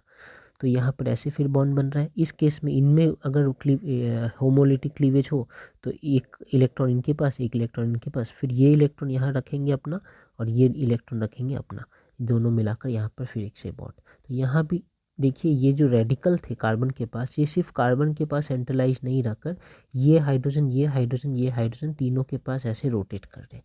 तो इनसे फिर से इनकी स्टेबिलिटी ज़्यादा हुई। इसलिए हम ये जानते हैं कि स्टेबिलिटी ऑफ कार्बन रेडिकल की भी बात करें अगर हम, तो हमें पता है कि 3rd डिग्री ज़्यादा स्टेबल होगा ऑफ कार्बन फ्री रेडिकल। तो इनमें हमें पता है कि 3rd डिग्री रेडिकल ज़्यादा स्टेबल होते हैं, फिर 2nd डिग्री, फिर 1 डिग्री और फाइनली मिथाइल रेडिकल सबसे कम स्टेबल होता है। क्यों? इनमें कितने कॉन्जुगेशन पॉसिबल होंगे? इनमें क्योंकि 9 जैसे हमने यहाँ पर देखा है, देखिए यहाँ पर ये 3rd डिग्री कार्बोकैटायन में 9 हाइड्रोजन थे, अल्फा हाइड्रोजन कार्बन के संग बॉन्ड बनाते हुए। तो इनमें 9 हाइपर कंजुगेशन स्ट्रक्चर पॉसिबल था। तो जब कैटायन है तो प्लस है और रेडिकल है तो जस्ट एक इलेक्ट्रॉन है, लोन पेयर इलेक्ट्रॉन, तो कंसेप्ट तो सेम होगा। इनमें भी 9 कॉन्जुगेशन स्ट्रक्चर्स पॉसिबल होंगे, 9 हाइपर कॉन्जुगेशन। इनमें 6 है, इनमें 3 है और इनमें 0 है, इसलिए स्टेबिलिटी भी इनकी ऐसी ही है। तो और सिस्टम में हमारा क्या है, देखिए हमारे सिस्टम में हमने ये इसके साथ देख लिया, इनके साथ देख लिया। इनके अलावा हमारे सिस्टम में अब क्या है, ये है एक एल्कीन है। तो एक एल्कीन एक एल्काइन के साथ भी देख लेते हैं कि कैसे इनमें हाइपर कॉन्जुगेशन देखा जाता है। तो यहाँ हमने एक एल्कीन का एग्जाम्पल लिया है। एल्कीन में ये हमारा सिस्टम है, डबल बॉन्ड वाले कार्बन, ये एक कार्बन और ये एक कार्बन, दोनों डबल बॉन्ड है, मतलब ये हमारा एक सिस्टम है। इस सिस्टम के साथ ये एल्काइल ग्रुप कनेक्टेड है। इस एल्काइल ग्रुप के ये कार्बन को हम अल्फ़ा कार्बन कहेंगे और बाकी हाइड्रोजन को, ब्लैक वाले हाइड्रोजन को अल्फ़ा हाइड्रोजन। तो इनमें 3 अल्फ़ा हाइड्रोजन है तो 3 इनके हाइपर कॉन्जुगेशन पॉसिबल होंगे। तो नंबर 1 देख रहे हैं, ये हाइपर कंजुगेशन करने के बाद ऐसा स्ट्रक्चर दिखाएंगे, ये हाइपर कंजुगेशन करने के बाद ये, और 3rd हाइपर कंजुगेशन के बाद ये। तीनों में क्या है, सेम बातें हैं, जस्ट हाइपर कंजुगेशन करने के लिए पहले यहाँ से इलेक्ट्रॉन उठकर यहाँ, और ये 3 हाइड्रोजन में से कोई एक हाइड्रोजन का हेट्रोलिटिक क्लीवेज होगा। जब ये हाइड्रोजन का हेट्रोलिटिक क्लीवेज हो रहा है तो ये हाइड्रोजन प्लस और हमारा ये कार्बन माइनस, तो देखिए ये हाइड्रोजन प्लस कार्बन माइनस। फिर अगर इस हाइड्रोजन का हेट्रोलिटिक क्लीवेज होगा इस बॉन्ड के साथ, तो ये हाइड्रोजन प्लस और ये कार्बन माइनस, ये हाइड्रोजन प्लस ये कार्बन माइनस, और अगर इस हाइड्रोजन का हो तो ये हाइड्रोजन प्लस और carbon minus, same hydrogen plus carbon minus. एक बार हाइड्रोजन माइनस हो गया यहाँ पर, सॉरी कार्बन माइनस हो गया, और यहाँ पर जो डबल बॉन्ड है ये उठकर हमारे कार्बन के पास जा रहे हैं, इस कार्बन के पास। तो ऑब्वियस सी बात है ये हमारा प्लस चार्ज और ये हमारा माइनस चार्ज होगा, तीन में ही सेम केस हो रहा है। तो देखिए ये हमारा कार्बोकैटायन बन रहा है, ये कार्बोएनायन। और यहाँ पर हाइड्रोजन और कार्बन के हेट्रोलिटिक क्लीवेज के कारण ये कार्बन हमारा कार्बन एनायन बनकर बैठा है, तीन ही केस में। और यहाँ पर इनके बीच में जो डब पाई बॉन्ड थे उनके क्लीवेज के कारण ये हमारा कार्बोकैटायन और ये हमारा कार्बो एनायन बनकर बैठा है। इस केस में भी देख सकते हैं, इस केस में भी और इस केस में भी, ठीक है। अब क्या होगा, ये जो दो इलेक्ट्रॉन्स है ये यहाँ पर आकर इनके दोनों के बीच में बॉन्ड बनेंगे, तो इनका प्लस चार्ज, इनका माइनस चार्ज, उनका प्लस चार्ज न्यूट्रलाइज हो जाएगा। वही यहाँ पर हुआ, अल्टीमेटली यहाँ न्यूट्रलाइज हो गया, एक प्लस चार्ज इधर हाइड्रोजन के पास और एक माइनस चार्ज इधर कार्बन के पास। पहले जो थे यहाँ पर पूरा चार्ज न्यूट्रल था, कहीं पे किसी पे चार्ज नहीं थे। अब क्या हो रहे हैं, तीन जो हाई कॉन्जुगेशन स्ट्रक्चर है, एक स्ट्रक्चर में कार्बन के पास माइनस चार्ज और एक हाइड्रोजन के पास प्लस चार्ज, ये वाला। दूसरे स्ट्रक्चर में कार्बन के पास माइनस चार्ज और ये हाइड्रोजन के पास प्लस चार्ज, ये वाला। तीसरे में इस कार्बन के पास माइनस चार्ज और ये वाले हाइड्रोजन के पास प्लस चार्ज, ये वाला। तो इस तरीके से हमने तीन स्ट्रक्चर्स और कॉन्जुगेट बनाया है यहाँ पर। फिर से क्या हुआ, चार्ज यहाँ पर एक प्लस एक माइनस क्रिएट हो रहा है। हाइपर कंजुगेशन में हमने क्या पढ़ा था कि ये एक परमानेंट इफेक्ट है, इनमें इलेक्ट्रॉन्स मूवमेंट हो रहे हैं विद इन दी मॉलिक्यूल्स, एक साइड पॉजिटिव एक साइड नेगेटिव बनेंगे। तो आप यहाँ पर देख ही सकते हैं हमारा मॉलिक्यूल ऐसा था, लेकिन बिकॉज ऑफ हाइपर कॉन्जुगेशन ये साइड मॉलिक्यूल के नेगेटिव और ये साइड मॉलिक्यूल के पॉजिटिव हो गए। अब जब ये साइड पॉजिटिव है वहाँ भी कोई एक पॉजिटिव नहीं है, कभी ये हाइड्रोजन पॉजिटिव हो रहा है, कभी ये हाइड्रोजन, कभी ये हाइड्रोजन, और ये कार्बन हमेशा नेगेटिव। तो ये हमारे हाइपर कंजुगेशन के स्ट्रक्चर है। ये वाले एक फाइनल स्ट्रक्चर है जहाँ पर ये माइनस ये प्लस, फिर ये स्ट्रक्चर है ये माइनस ये प्लस, फिर ये स्ट्रक्चर है ये माइनस ये प्लस, पोलरिटी बन रहा है ना। यही है हमारा permanent effect because of hyper conjugation. किसमें देखने को मिलता है, एल्कीन ग्रुप होना चाहिए ऐसे एक सिस्टम से कनेक्टेड जो या तो कार्बोकैटायन हो C+ हमने देख लिया, या कार्बन रेडिकल हो वो भी हमने देख लिया, और अब हमने अनसैचुरेटेड सिस्टम के लिए एल्कीन को भी देख लिया। ऐसे हम एल्काइन को भी देख सकते हैं, बेंजीन को भी देख सकते हैं, तो वो भी देख लेते हैं। चलिए, तो ये हमारा यहाँ पर एक हमारे एल्काइन या ट्रिपल बॉन्ड वाले सिस्टम के हाइपर कंजुगेशन को दिखाया गया है। ये C ट्रिपल बॉन्ड C ये हमारा एक सिस्टम है। इस सिस्टम के साथ कौन सा एल्काइल कनेक्टेड है, ये CH3। यहाँ पर ये C हमारा अल्फ़ा हाइड्रोजन अल्फ़ा कार्बन है और ये तीन हमारे अल्फ़ा हाइड्रोजन है। तो क्योंकि तीन अल्फ़ा हाइड्रोजन है, तीन कॉन्जुगेट इनके पॉसिबल है। वो तीन कॉन्जुगेट कौन कौन से हैं, ये एक कॉन्जुगेट यहाँ, ये दूसरे कॉन्जुगेट यहाँ और तीसरे कॉन्जुगेट यहाँ। तीनों कॉन्जुगेट में आप क्या देख रहे हैं कि इनमें डिस्प्लेसमेंट ऑफ इलेक्ट्रॉन्स हो रहा है। ये वाले कार्बन पे नेगेटिव चार्ज आ रहा है और पॉजिटिव चार्ज इस हाइड्रोजन पे आ रहा है, या तो फिर इस हाइड्रोजन पे आ रहा है या तो फिर इस हाइड्रोजन पे आ रहा है। तो पहले वाले केस में ये इस हाइड्रोजन पे, दूसरे वाले केस में इसमें, तीसरे वाले इसमें। तो पॉजिटिव चार्ज यहाँ रोटेट कर रहा है और नेगेटिव चार्ज यहाँ पर स्टैटिक है। इलेक्ट्रॉन का डिस्प्लेसमेंट हो गया और हमारे मॉलिक्यूल में एक इलेक्ट्रॉन पोलरिटी देखने को मिल रहा है। कैसे इलेक्ट्रॉन मूवमेंट हो रहा है, पहले इस हाइड्रोजन में हाइड्रोजन और कार्बन बॉन्ड के बीच में हेट्रोलिटिक क्लीवेज हुआ है, और फिर ये वाले तीन बॉन्ड है, इनमें से एक सिग्मा है, दो पाई है, इनमें से एक पाई बॉन्ड का हेट्रोलिटिक क्लीवेज हुआ है इस कार्बन के ऊपर। तो यहाँ पर नेगेटिव चार्ज आया है, यहाँ पॉजिटिव, और यहाँ पर हेट्रोलिटिक क्लीवेज होकर इलेक्ट्रॉन इधर आए हैं, इसलिए इस कार्बन पे नेगेटिव चार्ज, इस हाइड्रोजन पॉजिटिव। अब ये नेगेटिव कार्बन और ये पॉजिटिव कार्बन मिलकर एक बॉन्ड बना देंगे यहाँ पर ऐसे। बस यही चीज़ अब इस हाइड्रोजन के साथ जो हुआ यहाँ पर इस हाइड्रोजन के साथ होंगे, और यह वाले केस में इस हाइड्रोजन के साथ होंगे, और ऐसे हमें तीन कॉन्जुगेट हाइपर कॉन्जुगेशन स्ट्रक्चर मिल जाएंगे एल्काइन से। ऐसे ही हमारे सिस्टम में बेंजीन भी हो सकता है, तो उनके बारे में भी एक बार देख लेते हैं। तो यहाँ हमने एक बेंजीन रिंग को लिया है। यहाँ पर ये बेंजीन रिंग हमारा सिस्टम है, और सिस्टम में जो एल्काइल ग्रुप कनेक्टेड है वो ये कार्बन है, ये ब्लैक कार्बन। ये कार्बन को हम अल्फ़ा कार्बन कहते हैं, और इस अल्फ़ा कार्बन के संग ये हाइड्रोजन कनेक्टेड है, ये हाइड्रोजन कनेक्टेड है और ये हाइड्रोजन कनेक्टेड है। तो तीन हाइड्रोजन कनेक्टेड है यहाँ पर, तो इनको हमने अल्फ़ा हाइड्रोजन कह दिया। क्योंकि 3 अल्फा हाइड्रोजन है इनमें, इनके 3 कॉन्जुगेट्स पॉसिबल होंगे हाइपर कॉन्जुगेशन। तो ये 1 2 3 वही हाइपर कॉन्जुगेशन दिखा रहे हैं। हमने पहले ये बेसिक स्ट्रक्चर लिया है। पहले ये वाले हाइड्रोजन का हेट्रोलिटिक क्लीवेज होगा, दूसरे वाले में इनका भी हो सकता है, तीसरे वाले में इनका भी हो सकता है, वही स्टेप्स दिखाए गए हैं। तो हेट्रोलिटिक क्लीवेज होते ही क्या होगा, हमारा ये H प्लस पॉजिटिव H हो जाएगा और ये C हमारा नेगेटिव हो जा रहा है। यहाँ भी ये वाला H पॉजिटिव, ये C नेगेटिव, हमारा ये वाला H पॉजिटिव, ये C नेगेटिव, तीनों पॉसिबिलिटी हमने देख ली। फिर यहाँ पर क्या हो रहा है, ये जो नेगेटिव चार्ज है या लोन पेयर है, ये यहाँ से ट्रांसफ़र हो रहा है हमारे इस कार्बन के ऊपर। मतलब इस कार्बन से, यहाँ पर भी कार्बन है ना, हम जानते हैं, इस कार्बन के ऊपर ट्रांसफ़र हो रहा है।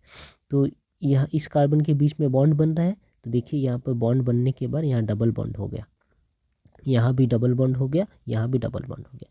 मतलब ये लोन पेयर जो थे, इनका यूज़ करके ये कार्बन और ये कार्बन के बीच में एक बॉन्ड बना गया। इस बॉन्ड में दोनों ही इलेक्ट्रॉन्स किसने दिया, इस कार्बन ने दिया। तो यहाँ पर हमारे इस कार्बन और इस कार्बन के बीच में डबल बॉन्ड बना है। ऐसे यहाँ भी देख सकते हैं, इस कार्बन और ये बीच वाले कार्बन के बीच में डबल बॉन्ड बना है। इस डबल बॉन्ड के लिए जो इलेक्ट्रॉन आए हैं, मतलब एक बॉन्ड तो पहले से ही था, दूसरे बॉन्ड बनने के लिए जो इलेक्ट्रॉन आए हैं वो किसने दिया, इस कार्बन ने अपने दोनों इलेक्ट्रॉन्स यहाँ पर दिए हैं, तब जाकर इनके बीच में बॉन्ड बना है। एक बॉन्ड पहले से था, दूसरे बॉन्ड इसलिए बने। अच्छा, यहाँ भी वही। अब ये बॉन्ड बनने के बाद अगर मैं ये कार्बन की बात करूँ, तो अब इस कार्बन के पास खुद के कितने इलेक्ट्रॉन्स, एक यहाँ और 2 यहाँ, मतलब 4 इलेक्ट्रॉन। लेकिन अगर मैं इस कार्बन की बात करूँ तो इनके पास अब 5 इलेक्ट्रॉन हो गए। अब देखिए, यहाँ 2 बॉन्ड बनाने के लिए 1-1 इलेक्ट्रॉन, यहाँ 2 बॉन्ड बनाने के लिए 1-1 इलेक्ट्रॉन, 4, और यहाँ 1 बॉन्ड बनाने के लिए 5। मतलब ये कार्बन अभी 5 इलेक्ट्रॉन है इनके पास और 5 बॉन्ड बना रहे हैं। अब देखिए, 2 बॉन्ड ऊपर, 2 बॉन्ड इधर और 2 बॉन्ड इधर, तो 5 बॉन्ड बना रहे हैं, 5 इलेक्ट्रॉन इनके पास, इसलिए नेगेटिव चार्ज। यहाँ भी ये नेगेटिव चार्ज, यहाँ भी नेगेटिव चार्ज। थोड़ी देर बाद क्या होगा, ये जो डबल बॉन्ड इलेक्ट्रॉन है यहाँ पर पाई बॉन्ड, ये इलेक्ट्रॉन उठकर अब इस कार्बन के ऊपर आ रहे हैं, इस कार्बन के ऊपर। तो जैसे ये इलेक्ट्रॉन उठ के इस कार्बन के ऊपर आएंगे, अब ये कार्बन हमारा नेगेटिव चार्ज हो जाएगा और ये कार्बन हमारा नॉर्मल बन जाएंगे फिर से। जैसे ये नेगेटिव थे, अब इनका नेगेटिविटी इन्होंने ले लिया। इनके पास अब कितने इलेक्ट्रॉन हो गए, 4। जैसे 2 ऊपर है, एक इस साइड और एक इस साइड, 4 इलेक्ट्रॉन्स के संग ये 4 बॉन्ड बना रहे हैं। इस कार्बन के क्या क्या हो रहा है, 2 तो बॉन्ड हमें दिख रहा है, एक बॉन्ड हाइड्रोजन के संग है, हर जगह होता है लेकिन हम दिखाते नहीं हैं, तो 3 बॉन्ड है। और ये माइनस साइन, मतलब यहाँ जो 2 इलेक्ट्रॉन्स थे इस पाई बॉन्ड के, दोनों ही तो इनके ऊपर आ गए। तो इनके पास 2 यहाँ पर लोन पेयर है, जो हम दिखाए नहीं है, लेकिन यहाँ पर 2 लोन पेयर इनके पास है। तो इनके पास 2 लोन पेयर है यहाँ पर, ये बात हमें समझना ही है।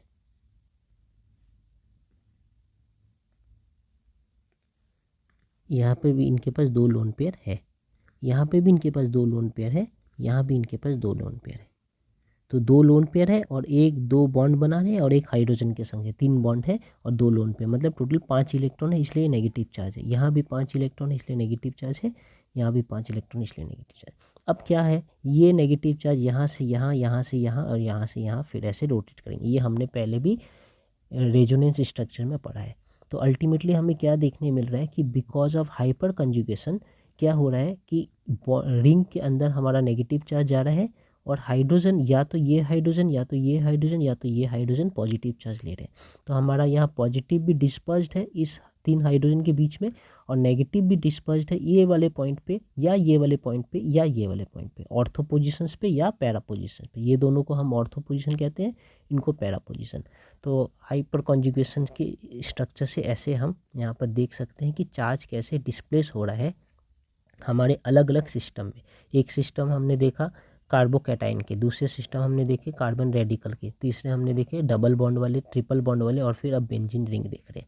इन सब में हमने एक चीज़ हमें नोट करना है कि हाइड्रोजन कहीं भी जो H+ बन रहा है वो छोड़कर हमारे सिस्टम को जा नहीं रहा, ये यहीं पर खड़ा है, ये यहाँ से रिमूव नहीं हुआ है। मतलब इस हाइड्रोजन और ये नेगेटिव चार्ज के बीच में अभी भी कुछ रिलेशन है, कुछ बॉन्ड है, इसलिए इसे हम कहते हैं in general no bond resonance.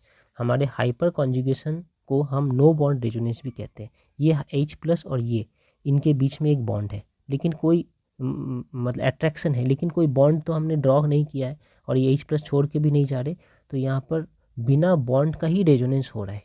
तो यहाँ पे भी देखिए H+ जा नहीं रहा कहीं भी, यहाँ पर लगा है साथ में इनके, इनके पहले भी हमने जितने भी सिस्टम पढ़े, यहाँ पर भी देखिए ये H+ यहाँ लगा है 3 में ही देख सकते हैं, यहाँ भी H+ लगा है यहाँ पे H+ जा नहीं रहा कहीं, यहाँ भी H+ जा नहीं रहा है कहीं।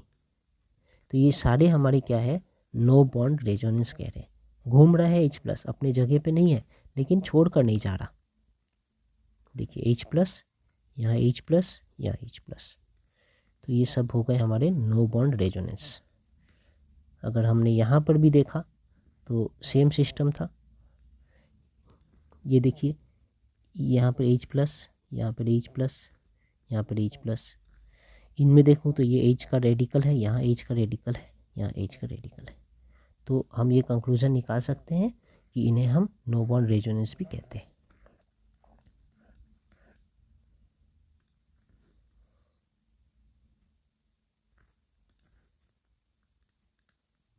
हाइपर conjugation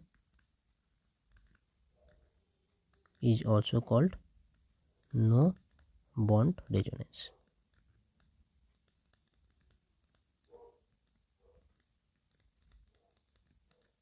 ओके तो अगर एक ऐसा क्वेश्चन है कि ये वाला कैटायन क्यों ज़्यादा स्टेबल है compare to this cation and this cation, तो इनका आंसर सेम है। अगर ये कैटायन को मैं देखूं तो कौन सा डिग्री कैटायन है, ये 3rd डिग्री कैटायन है। तो यहाँ पर CH3 CH3 CH3, और फिर ये कैटायन कौन सा है, ये 1 डिग्री कैटायन है। इस 2 कैटायन पे सिर्फ एक CH3 कनेक्टेड है, यहाँ पर 3 कनेक्टेड है, 3rd डिग्री है, ये 1 डिग्री है, और ये तो इनमें कोई भी डिग्री नहीं है। ये मिथाइल आयन कहते हैं इसे, मिथाइल कैटायन। तो इनमें कितने हाइपर कॉन्जुगेशन पॉसिबल है, यहाँ पर हमारे पास अल्फ़ा CH बॉन्ड कितने हैं, 9 नंबर्स, 9 है। यहाँ पर 3, यहाँ पर 3, यहाँ पर 3, तो इसलिए इनके 9 हाइपर कॉन्जुगेशन इंटरेक्शन पॉसिबल है। 9 hyper conjugation interaction is possible. तो इसलिए ज़्यादा स्टेबल है। इनमें कितने पॉसिबल है, इनमें सिर्फ CH3 है, मतलब 3 अल्फ़ा हाइड्रोजन है। यहाँ पर लिख सकते हैं कि इनके केस में अल्फ़ा कार्बन हाइड्रोजन बॉन्ड कितने हैं, अल्फ़ा कार्बन हाइड्रोजन बॉन्ड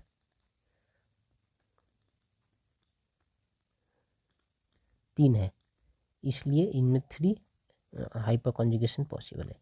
और इनके अल्फ़ा कार्बन हाइड्रोजन बॉन्ड एक भी नहीं है इनमें, अल्फ़ा कार्बन हाइड्रोजन बॉन्ड 0 है इनमें, इसलिए इनका हाइपर कॉन्जुगेशन भी 0 पॉसिबल है। ये हमने समझा। अगर अब हम थोड़े डिटेल में देखें कि हमने पहले कहा था कि हमारे वो स्ट्रक्चर्स हाइपर कॉन्जुगेशन दिखाएंगे, यहाँ पर हमने एकदम बिगनिंग में देखा था कि वो स्ट्रक्चर्स हाइपर कॉन्जुगेशन दिखाएंगे जिनमें डबल बॉन्ड हो, ट्रिपल बॉन्ड हो, बेंजीन रिंग हो, या फिर अनशेयर्ड p ऑर्बिटल हो, जिनमें कैटायन भी आता है और हमारा कार्बन रेडिकल भी आता है।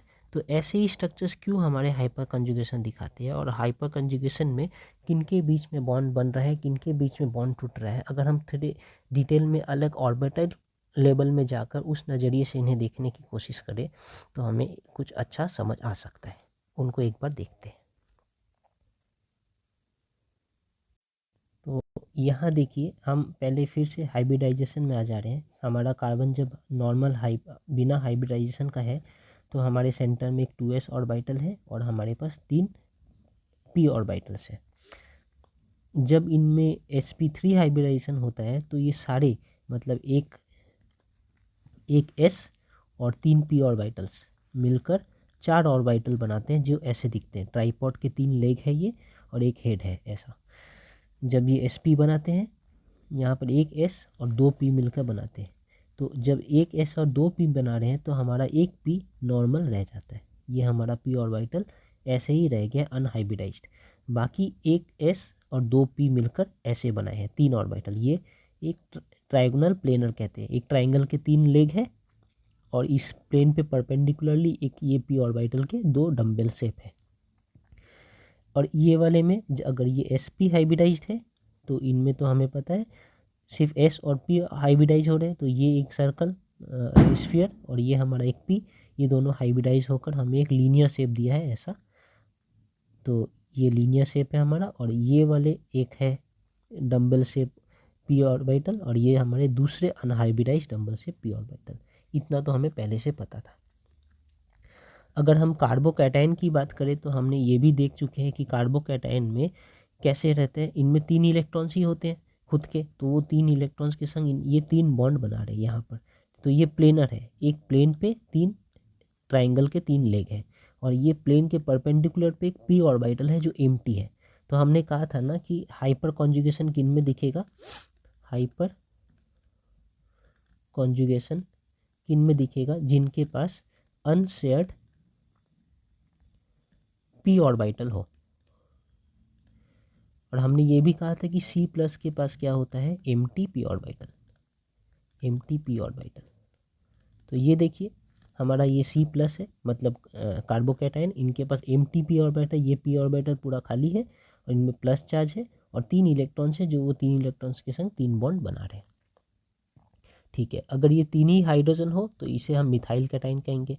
अगर ये कार्बन हो, एक कार्बन हो, तो फिर ये 1 डिग्री कैटायन बन जाएगा कार्बोकैटायन। अगर 2 कार्बन हो और एक हाइड्रोजन तो ये 2 डिग्री, और अगर तीनों ही कार्बन होंगे तो ये 3 डिग्री कार्बोकैटायन बन जाएगा। ये हमें समझ आ गया। मिथाइल रेडिकल की बात करें तो यहाँ पर C का इलेक्ट्रॉन जाता नहीं है, सिर्फ अनपेयर्ड रहता है। तो ये एक अनपेयर्ड इलेक्ट्रॉन यहाँ पर इस ऑर्बिटल में दिख रहा है, लेकिन ये है P ऑर्बिटल ही। ये B ऑर्बिटल जैसे यहाँ है वैसे यहाँ पे P ऑर्बिटल है, इनमें एक इलेक्ट्रॉन है। ठीक है, इनमें इलेक्ट्रॉन नहीं है इसलिए प्लस चार्ज है, इनमें इलेक्ट्रॉन है इसलिए ये न्यूट्रल है, इनका कोई चार्ज नहीं है। 3 इलेक्ट्रॉन से ये 3 बॉन्ड बना रहे हैं ऐसे प्लेनर। जैसे इनका भी क्या शेप है, ये वाले जो शेप है ये ट्रायंगुलर प्लेनर है, जैसे हम यहाँ पर देख रहे हैं ना, ये वाले ये 3 लेग है, ऐसे ये 3 लेग के साथ ये 3 हाइड्रोजन के संग बॉन्ड बना रहे हैं। और ये P ऑर्बिटल इनका एम्प्टी नहीं है, सिर्फ एक इलेक्ट्रॉन इनमें है। और कैटायन के केस में ये P ऑर्बिटल इनका एम्प्टी रहता है, यही है डिफरेंस। तो ये वाले ही सिस्टम होते हैं, इनके साथ ही जो हमारे एल्काइल ग्रुप कनेक्टेड होते हैं वो हाइपर कॉन्जुगेशन दिखाते हैं। तो वो क्यों हो रहा है वो देखते हैं। इनके पास क्या है, 1 unshared electron in P orbital. तो देखते हैं क्या होता है। यहाँ पर हम समझने के लिए ऑलरेडी बनाकर कुछ रखे हैं, जैसे कि ये हमारा एक क्या है, ये सिस्टम है ये C सिस्टम है, C+ 2 H है इनके साथ, मतलब ये हमारा एक कार्बन रेडिकल कार्बोकैटायन है। कार्बोकैटायन के साथ हमारे पास एक अल्फ़ा कार्बन है जिनके संग 3 अल्फ़ा हाइड्रोजन है। इस पूरे चीज़ को अगर मैं यहाँ पर 3D में बनाने की कोशिश करूँ, और तो हमने ये भी जानते हैं कि हमारा जो कार्बोकैटायन होता है ये कौन सा हाइब्रिडाइजेशन में है, ये क्योंकि 3 ऑर्बिटल इनके पास है, ये sp2 हाइब्रिडाइज्ड है, ये भी sp2 हाइब्रिडाइज्ड है, और ये इनमें देखिए 1 2 3 4 है, तो ये sp3 हाइब्रिडाइज्ड है। ये सब डिटेल में हम ऑलरेडी पढ़ चुके हैं। तो अगर मैं इनकी बात करूँ, ये हमारा कार्बोकैटायन है, ये sp2 हाइब्रिडाइज्ड है, और ये हमारा CH3, ये sp3 हाइब्रिडाइज्ड है। इनके संग देखिए 1 2 3 और ये कार्बन के संग 4 लेग से 4 चीज़ कनेक्टेड है, तो sp3 हाइब्रिडाइज्ड है। sp3 हाइब्रिडाइज्ड कैसे दिखेंगे, ऐसे दिखेंगे, ऐसे 4 लेग रहते हैं इनके, 3 ट्राईपॉड के 3 लेग और एक हेड। ये भी sp3 है तो इनके ट्राईपॉड के 3 लेग एक हेड। ये भी sp3 है तो ये ट्राईपॉड के 3 लेग, ये एक लेग है, ये एक लेग है, ये एक लेग है और ये इनका हेड है। तो इस ट्राईपॉड के 3 लेग से ये कहाँ कहाँ कनेक्टेड है, एक लेग से ये हाइड्रोजन में कनेक्टेड है, दूसरे लेग से भी ये हाइड्रोजन कनेक्टेड है, तीसरे लेग से ये हमारे C के संग कनेक्टेड है, और चौथे के संग ये H के संग कनेक्टेड है। हमने दिखाया ये हमारा कैसा है, sp2 हाइब्रिडाइज्ड है। sp2 हाइब्रिडाइज्ड में क्या मिलता है हमें, ऐसा कुछ मिलता है। इनके पास 3 लेग है, एक लेग के संग ये फिर से इस कार्बन के संग कनेक्टेड है, और दूसरे 2 लेग के संग ये हाइड्रोजन के संग कनेक्टेड है। देखिए इनके पास 3 लेग है, एक कार्बन के संग कनेक्टेड है, एक हाइड्रोजन ऊपर एक हाइड्रोजन नीचे और प्लस है, तो इनका P ऑर्बिटल एम्प्टी है। अब हाइपर कॉन्जुगेशन क्यों होगा ये समझते हैं। तो हाइपर कंजुगेशन के वक्त ये हमारा सिस्टम है, ये हमारा सिस्टम है, ये हमारा एल्काइल ग्रुप है, यहाँ पर हेट्रोलिटिक क्लीवेज हो रहा है, मतलब दोनों इलेक्ट्रॉन्स इस बॉन्ड के आ रहे हैं इस कार्बन पे। तो यहाँ पर अगर ये कार्बन के sp3 ऑर्बिटल है, ये हमारे कार्बन का sp3 ऑर्बिटल है पता है, और ये हमारा हाइड्रोजन का s ऑर्बिटल है, ये ओवरलैप थे। यहाँ पर हाइड्रोजन अलग हो जाएंगे दोनों इलेक्ट्रॉन इनके पास छोड़कर। तो जब हाइड्रोजन अलग हो जाएंगे तो H+ अलग हो जाएंगे ऐसे, और ये दोनों इलेक्ट्रॉन इनके पास रह जाएगा। तो वही है, ये दोनों इलेक्ट्रॉन इनके पास रह गए और ये H+ अलग। अब ये 2 इलेक्ट्रॉन के संग ये क्या करेंगे, यहाँ पर 2 इलेक्ट्रॉन है और यहाँ पे एक भी इलेक्ट्रॉन नहीं है। ये दोनों इलेक्ट्रॉन ये कार्बन इनके साथ शेयर करके एक पाई बॉन्ड बना लेगा। तो यहीं पर ये दोनों इलेक्ट्रॉन ये कार्बन इनके संग शेयर करके एक पाई बॉन्ड बना ले रहे हैं। जैसे ये पाई बॉन्ड बन गया, अब हमारा ये कार्बन भी sp2 हाइब्रिडाइज्ड है, ये कार्बन भी sp2 हाइब्रिडाइज्ड है, और ये H+ ऐसे रह गए। ये हमारा पूरा सिस्टम है। इसे और समझने के लिए हमने यहाँ पर ऑलरेडी कुछ पिक्चर्स बना के रखे हैं, आप इसे एक साथ देख सकते हैं। ये हमारा सिस्टम था C+ और साथ में CH3। ये हमारा sp2 हाइब्रिडाइज्ड है, ये sp3। देखने में कैसा होगा, sp2 हाइब्रिडाइज्ड है मतलब इनके 3 लेग होंगे, ये एक लेग है, ये एक लेग है, ये एक लेग है, और ये एम्प्टी p ऑर्बिटल जिसे रेड कलर से दिखाया गया है, ये C+ है। यहाँ पर ये sp3 हाइब्रिडाइज्ड है, तो ये हमारा कार्बन जो sp3 हाइब्रिडाइज्ड है, 3 हाइड्रोजन से बॉन्ड है और एक कार्बन से। तो देखिए इनके एक टेट्राहेड्रल है, इनके 3 लेग है ट्राइपॉड के, ये एक लेग, ये एक लेग, ये एक लेग। एक लेग से ये हमारे कार्बन के संग अटैच्ड है और ट्राइपॉड के हेड के संग ये H के संग अटैच्ड है, और 2 लेग के संग ये ट्राइपॉड के जो 2 लेग है उनके संग ये H के संग अटैच्ड है। अब होना क्या है, यहाँ पर H को जाना है दोनों इलेक्ट्रॉन छोड़कर। तो देखिए ये H चला गया दोनों इलेक्ट्रॉन यहाँ छोड़कर, ठीक है। तो इनके इक्विवेलेंट अगर मैं यहाँ ड्रॉ करूँ तो ये है ये स्ट्रक्चर, ये हमारा C है, ये ट्राइपॉड के 3 लेग, ये उनका हेड, यहाँ से H छोड़कर जा रहा है और ये दोनों इलेक्ट्रॉन इनके ऊपर आ जाएंगे। ये पहले से ही प्लस है, और ये कैसा है, ट्रायंगुलर प्लेनर है, मतलब कि एक ट्रायंगल है, ये एक ट्रायंगल के एक हेड है, ये एक हेड, ये एक हेड ट्रायंगुलर है, और ये परपेंडिकुलर टू दी प्लेन है, ऊपर और नीचे। 3D पिक्चर मैंने बनाने की कोशिश की है। तो ये एक प्लेन पे ऐसे है, ये प्लेन के भीतर, ये प्लेन के बाहर, ये प्लेन पर, और ऊपर और नीचे एम्प्टी p ऑर्बिटल है जो यहाँ नहीं दिखाया गया है। जब ये हाइड्रोजन चले गए तो यहाँ पर ये एक sp ऑर्बिटल है, sp3 ऑर्बिटल जिनमें 2 इलेक्ट्रॉन्स है, ये एक p ऑर्बिटल है जिनमें एक भी इलेक्ट्रॉन नहीं है। अब ये 2 इलेक्ट्रॉन यहाँ पर आएंगे इनके साथ, और यहाँ पर हाइपर कॉन्जुगेशन बनेगा, यहाँ पर एक बॉन्ड बनेगा जो हाइपर कॉन्जुगेशन होगा। तो कैसे हो रहा है, ये 2 इलेक्ट्रॉन जो इनके पास है यहाँ दे रहे हैं, देते ही यहाँ पर एक पाई बॉन्ड बन जाएगा और हाइपर कॉन्जुगेशन होगा। जैसे ये इलेक्ट्रॉन यहाँ दे देंगे, अब ये sp3 हाइब्रिडाइज्ड कार्बन जो था, अब ये sp2 हाइब्रिडाइज्ड हो जाए। sp3 थे तो इनके ट्राइपॉड के 3 लेग थे, 1 2 3 और ये 4। जैसे ये sp2 हो जाएंगे, देखिए इनका शेप कैसा बदल गया, अब ये ट्रायंगुलर प्लेनर हो गया। ये ऐसा 3 ट्राइंगल के 3 लेग है, एक लेग के संग ये इनके संग कनेक्टेड है, 2 लेग के संग ये हाइड्रोजन के संग कनेक्टेड है, और इस 3 लेग के साथ परपेंडिकुलर टू द प्लेन हमारा एक p ऑर्बिटल का लूप बन गया। अब इस p ऑर्बिटल में पहले 2 इलेक्ट्रॉन थे यहाँ पर sp में, अब ये शेयर कर रहे हैं, एक इलेक्ट्रॉन ये आप खुद के पास रखे, एक इलेक्ट्रॉन ये इनको दे दिए। अब इनके पास 2 इलेक्ट्रॉन हो गए, और ये p ऑर्बिटल खुद में ओवरलैप कर रहे हैं, साइडवेज ओवरलैप, इसलिए यहाँ बन रहा है हमारा पाई बॉन्ड। तो ऐसे करके हाइपर कॉन्जुगेशन हमने यहाँ पर देखा है। ठीक इस टाइप से हाइपर कॉन्जुगेशन हम कहाँ देख सकते हैं, और एल्कीन में देख सकते हैं, डबल बॉन्ड वाले सिस्टम में। वहाँ पर क्या हो रहा है, वहाँ पर अगर मैं देखूँ तो हमारे पास ये है, एक प्रोपीन हमने एग्जाम्पल में लिया है, इनके बीच में डबल बॉन्ड है, इनके बीच में सिंगल बॉन्ड है, ये हमारा सिस्टम है, ये डबल बॉन्ड वाला, और ये हमारा एल्काइल ग्रुप है। इनमें हाइपर कॉन्जुगेशन देखने को मिलेगा।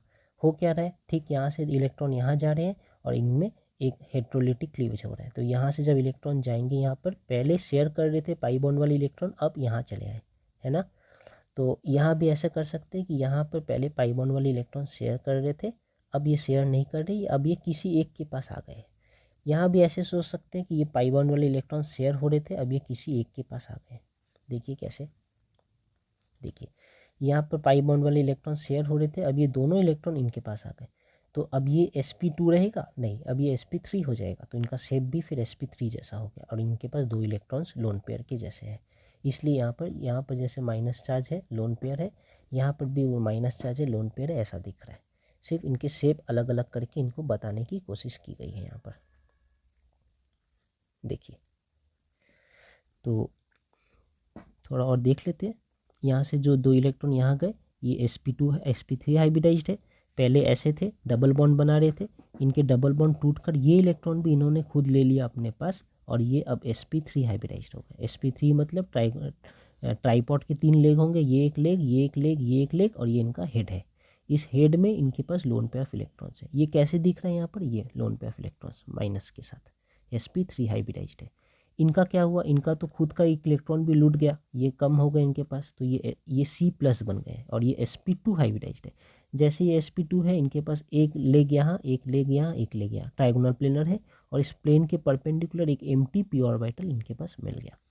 अब इनके पास एम्प्टी p ऑर्बिटल है, और इस साइड क्या था हमारे पास, इस साइड हमारे पास sp3 हाइब्रिडाइज्ड ऑलरेडी एक C था, तो ये sp3 हाइब्रिडाइज्ड C है। ये sp3 हाइब्रिडाइज्ड C क्या कर रहा है, इस हाइड्रोजन को विदा कर दिया, इस हाइड्रोजन को ऐसे ही विदा कर दिया। दोनों इलेक्ट्रॉन्स इनके पास है, इनके पास 2 इलेक्ट्रॉन्स है, इनके पास 1 इलेक्ट्रॉन्स भी नहीं है। क्यों, क्योंकि इनके इलेक्ट्रॉन्स तो ये ले गए, इसलिए इनके पास अब एक भी इलेक्ट्रॉन्स नहीं है, और इनके पास ज़्यादा इलेक्ट्रॉन इसलिए है क्योंकि हाइड्रोजन चला गया, तो इनके पास 2 इलेक्ट्रॉन है। अब ये 2 इलेक्ट्रॉन ये यूज़ करके इनके संग बॉन्ड बनाएंगे। जैसे ये बॉन्ड बनाएंगे, फिर इनका sp3 हाइब्रिडाइजेशन sp2 हाइब्रिडाइजेशन हो जाएगा। तो देखिए ये sp3 हाइब्रिडाइजेशन था, मतलब ये ट्राईपॉड थे, 1 लेग, 2 लेग, 3 लेग, और ये इनका सर। अब ये sp2 हाइब्रिडाइज होगा, मतलब ये प्लेनर बन गया, 1 2 3, और ये perpendicular the plane p orbital.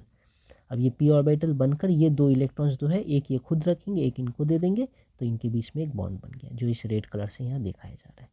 तो इस तरीके से हम हाइपर कॉन्जुगेशन को और डिटेल में समझ लिए। Thank you.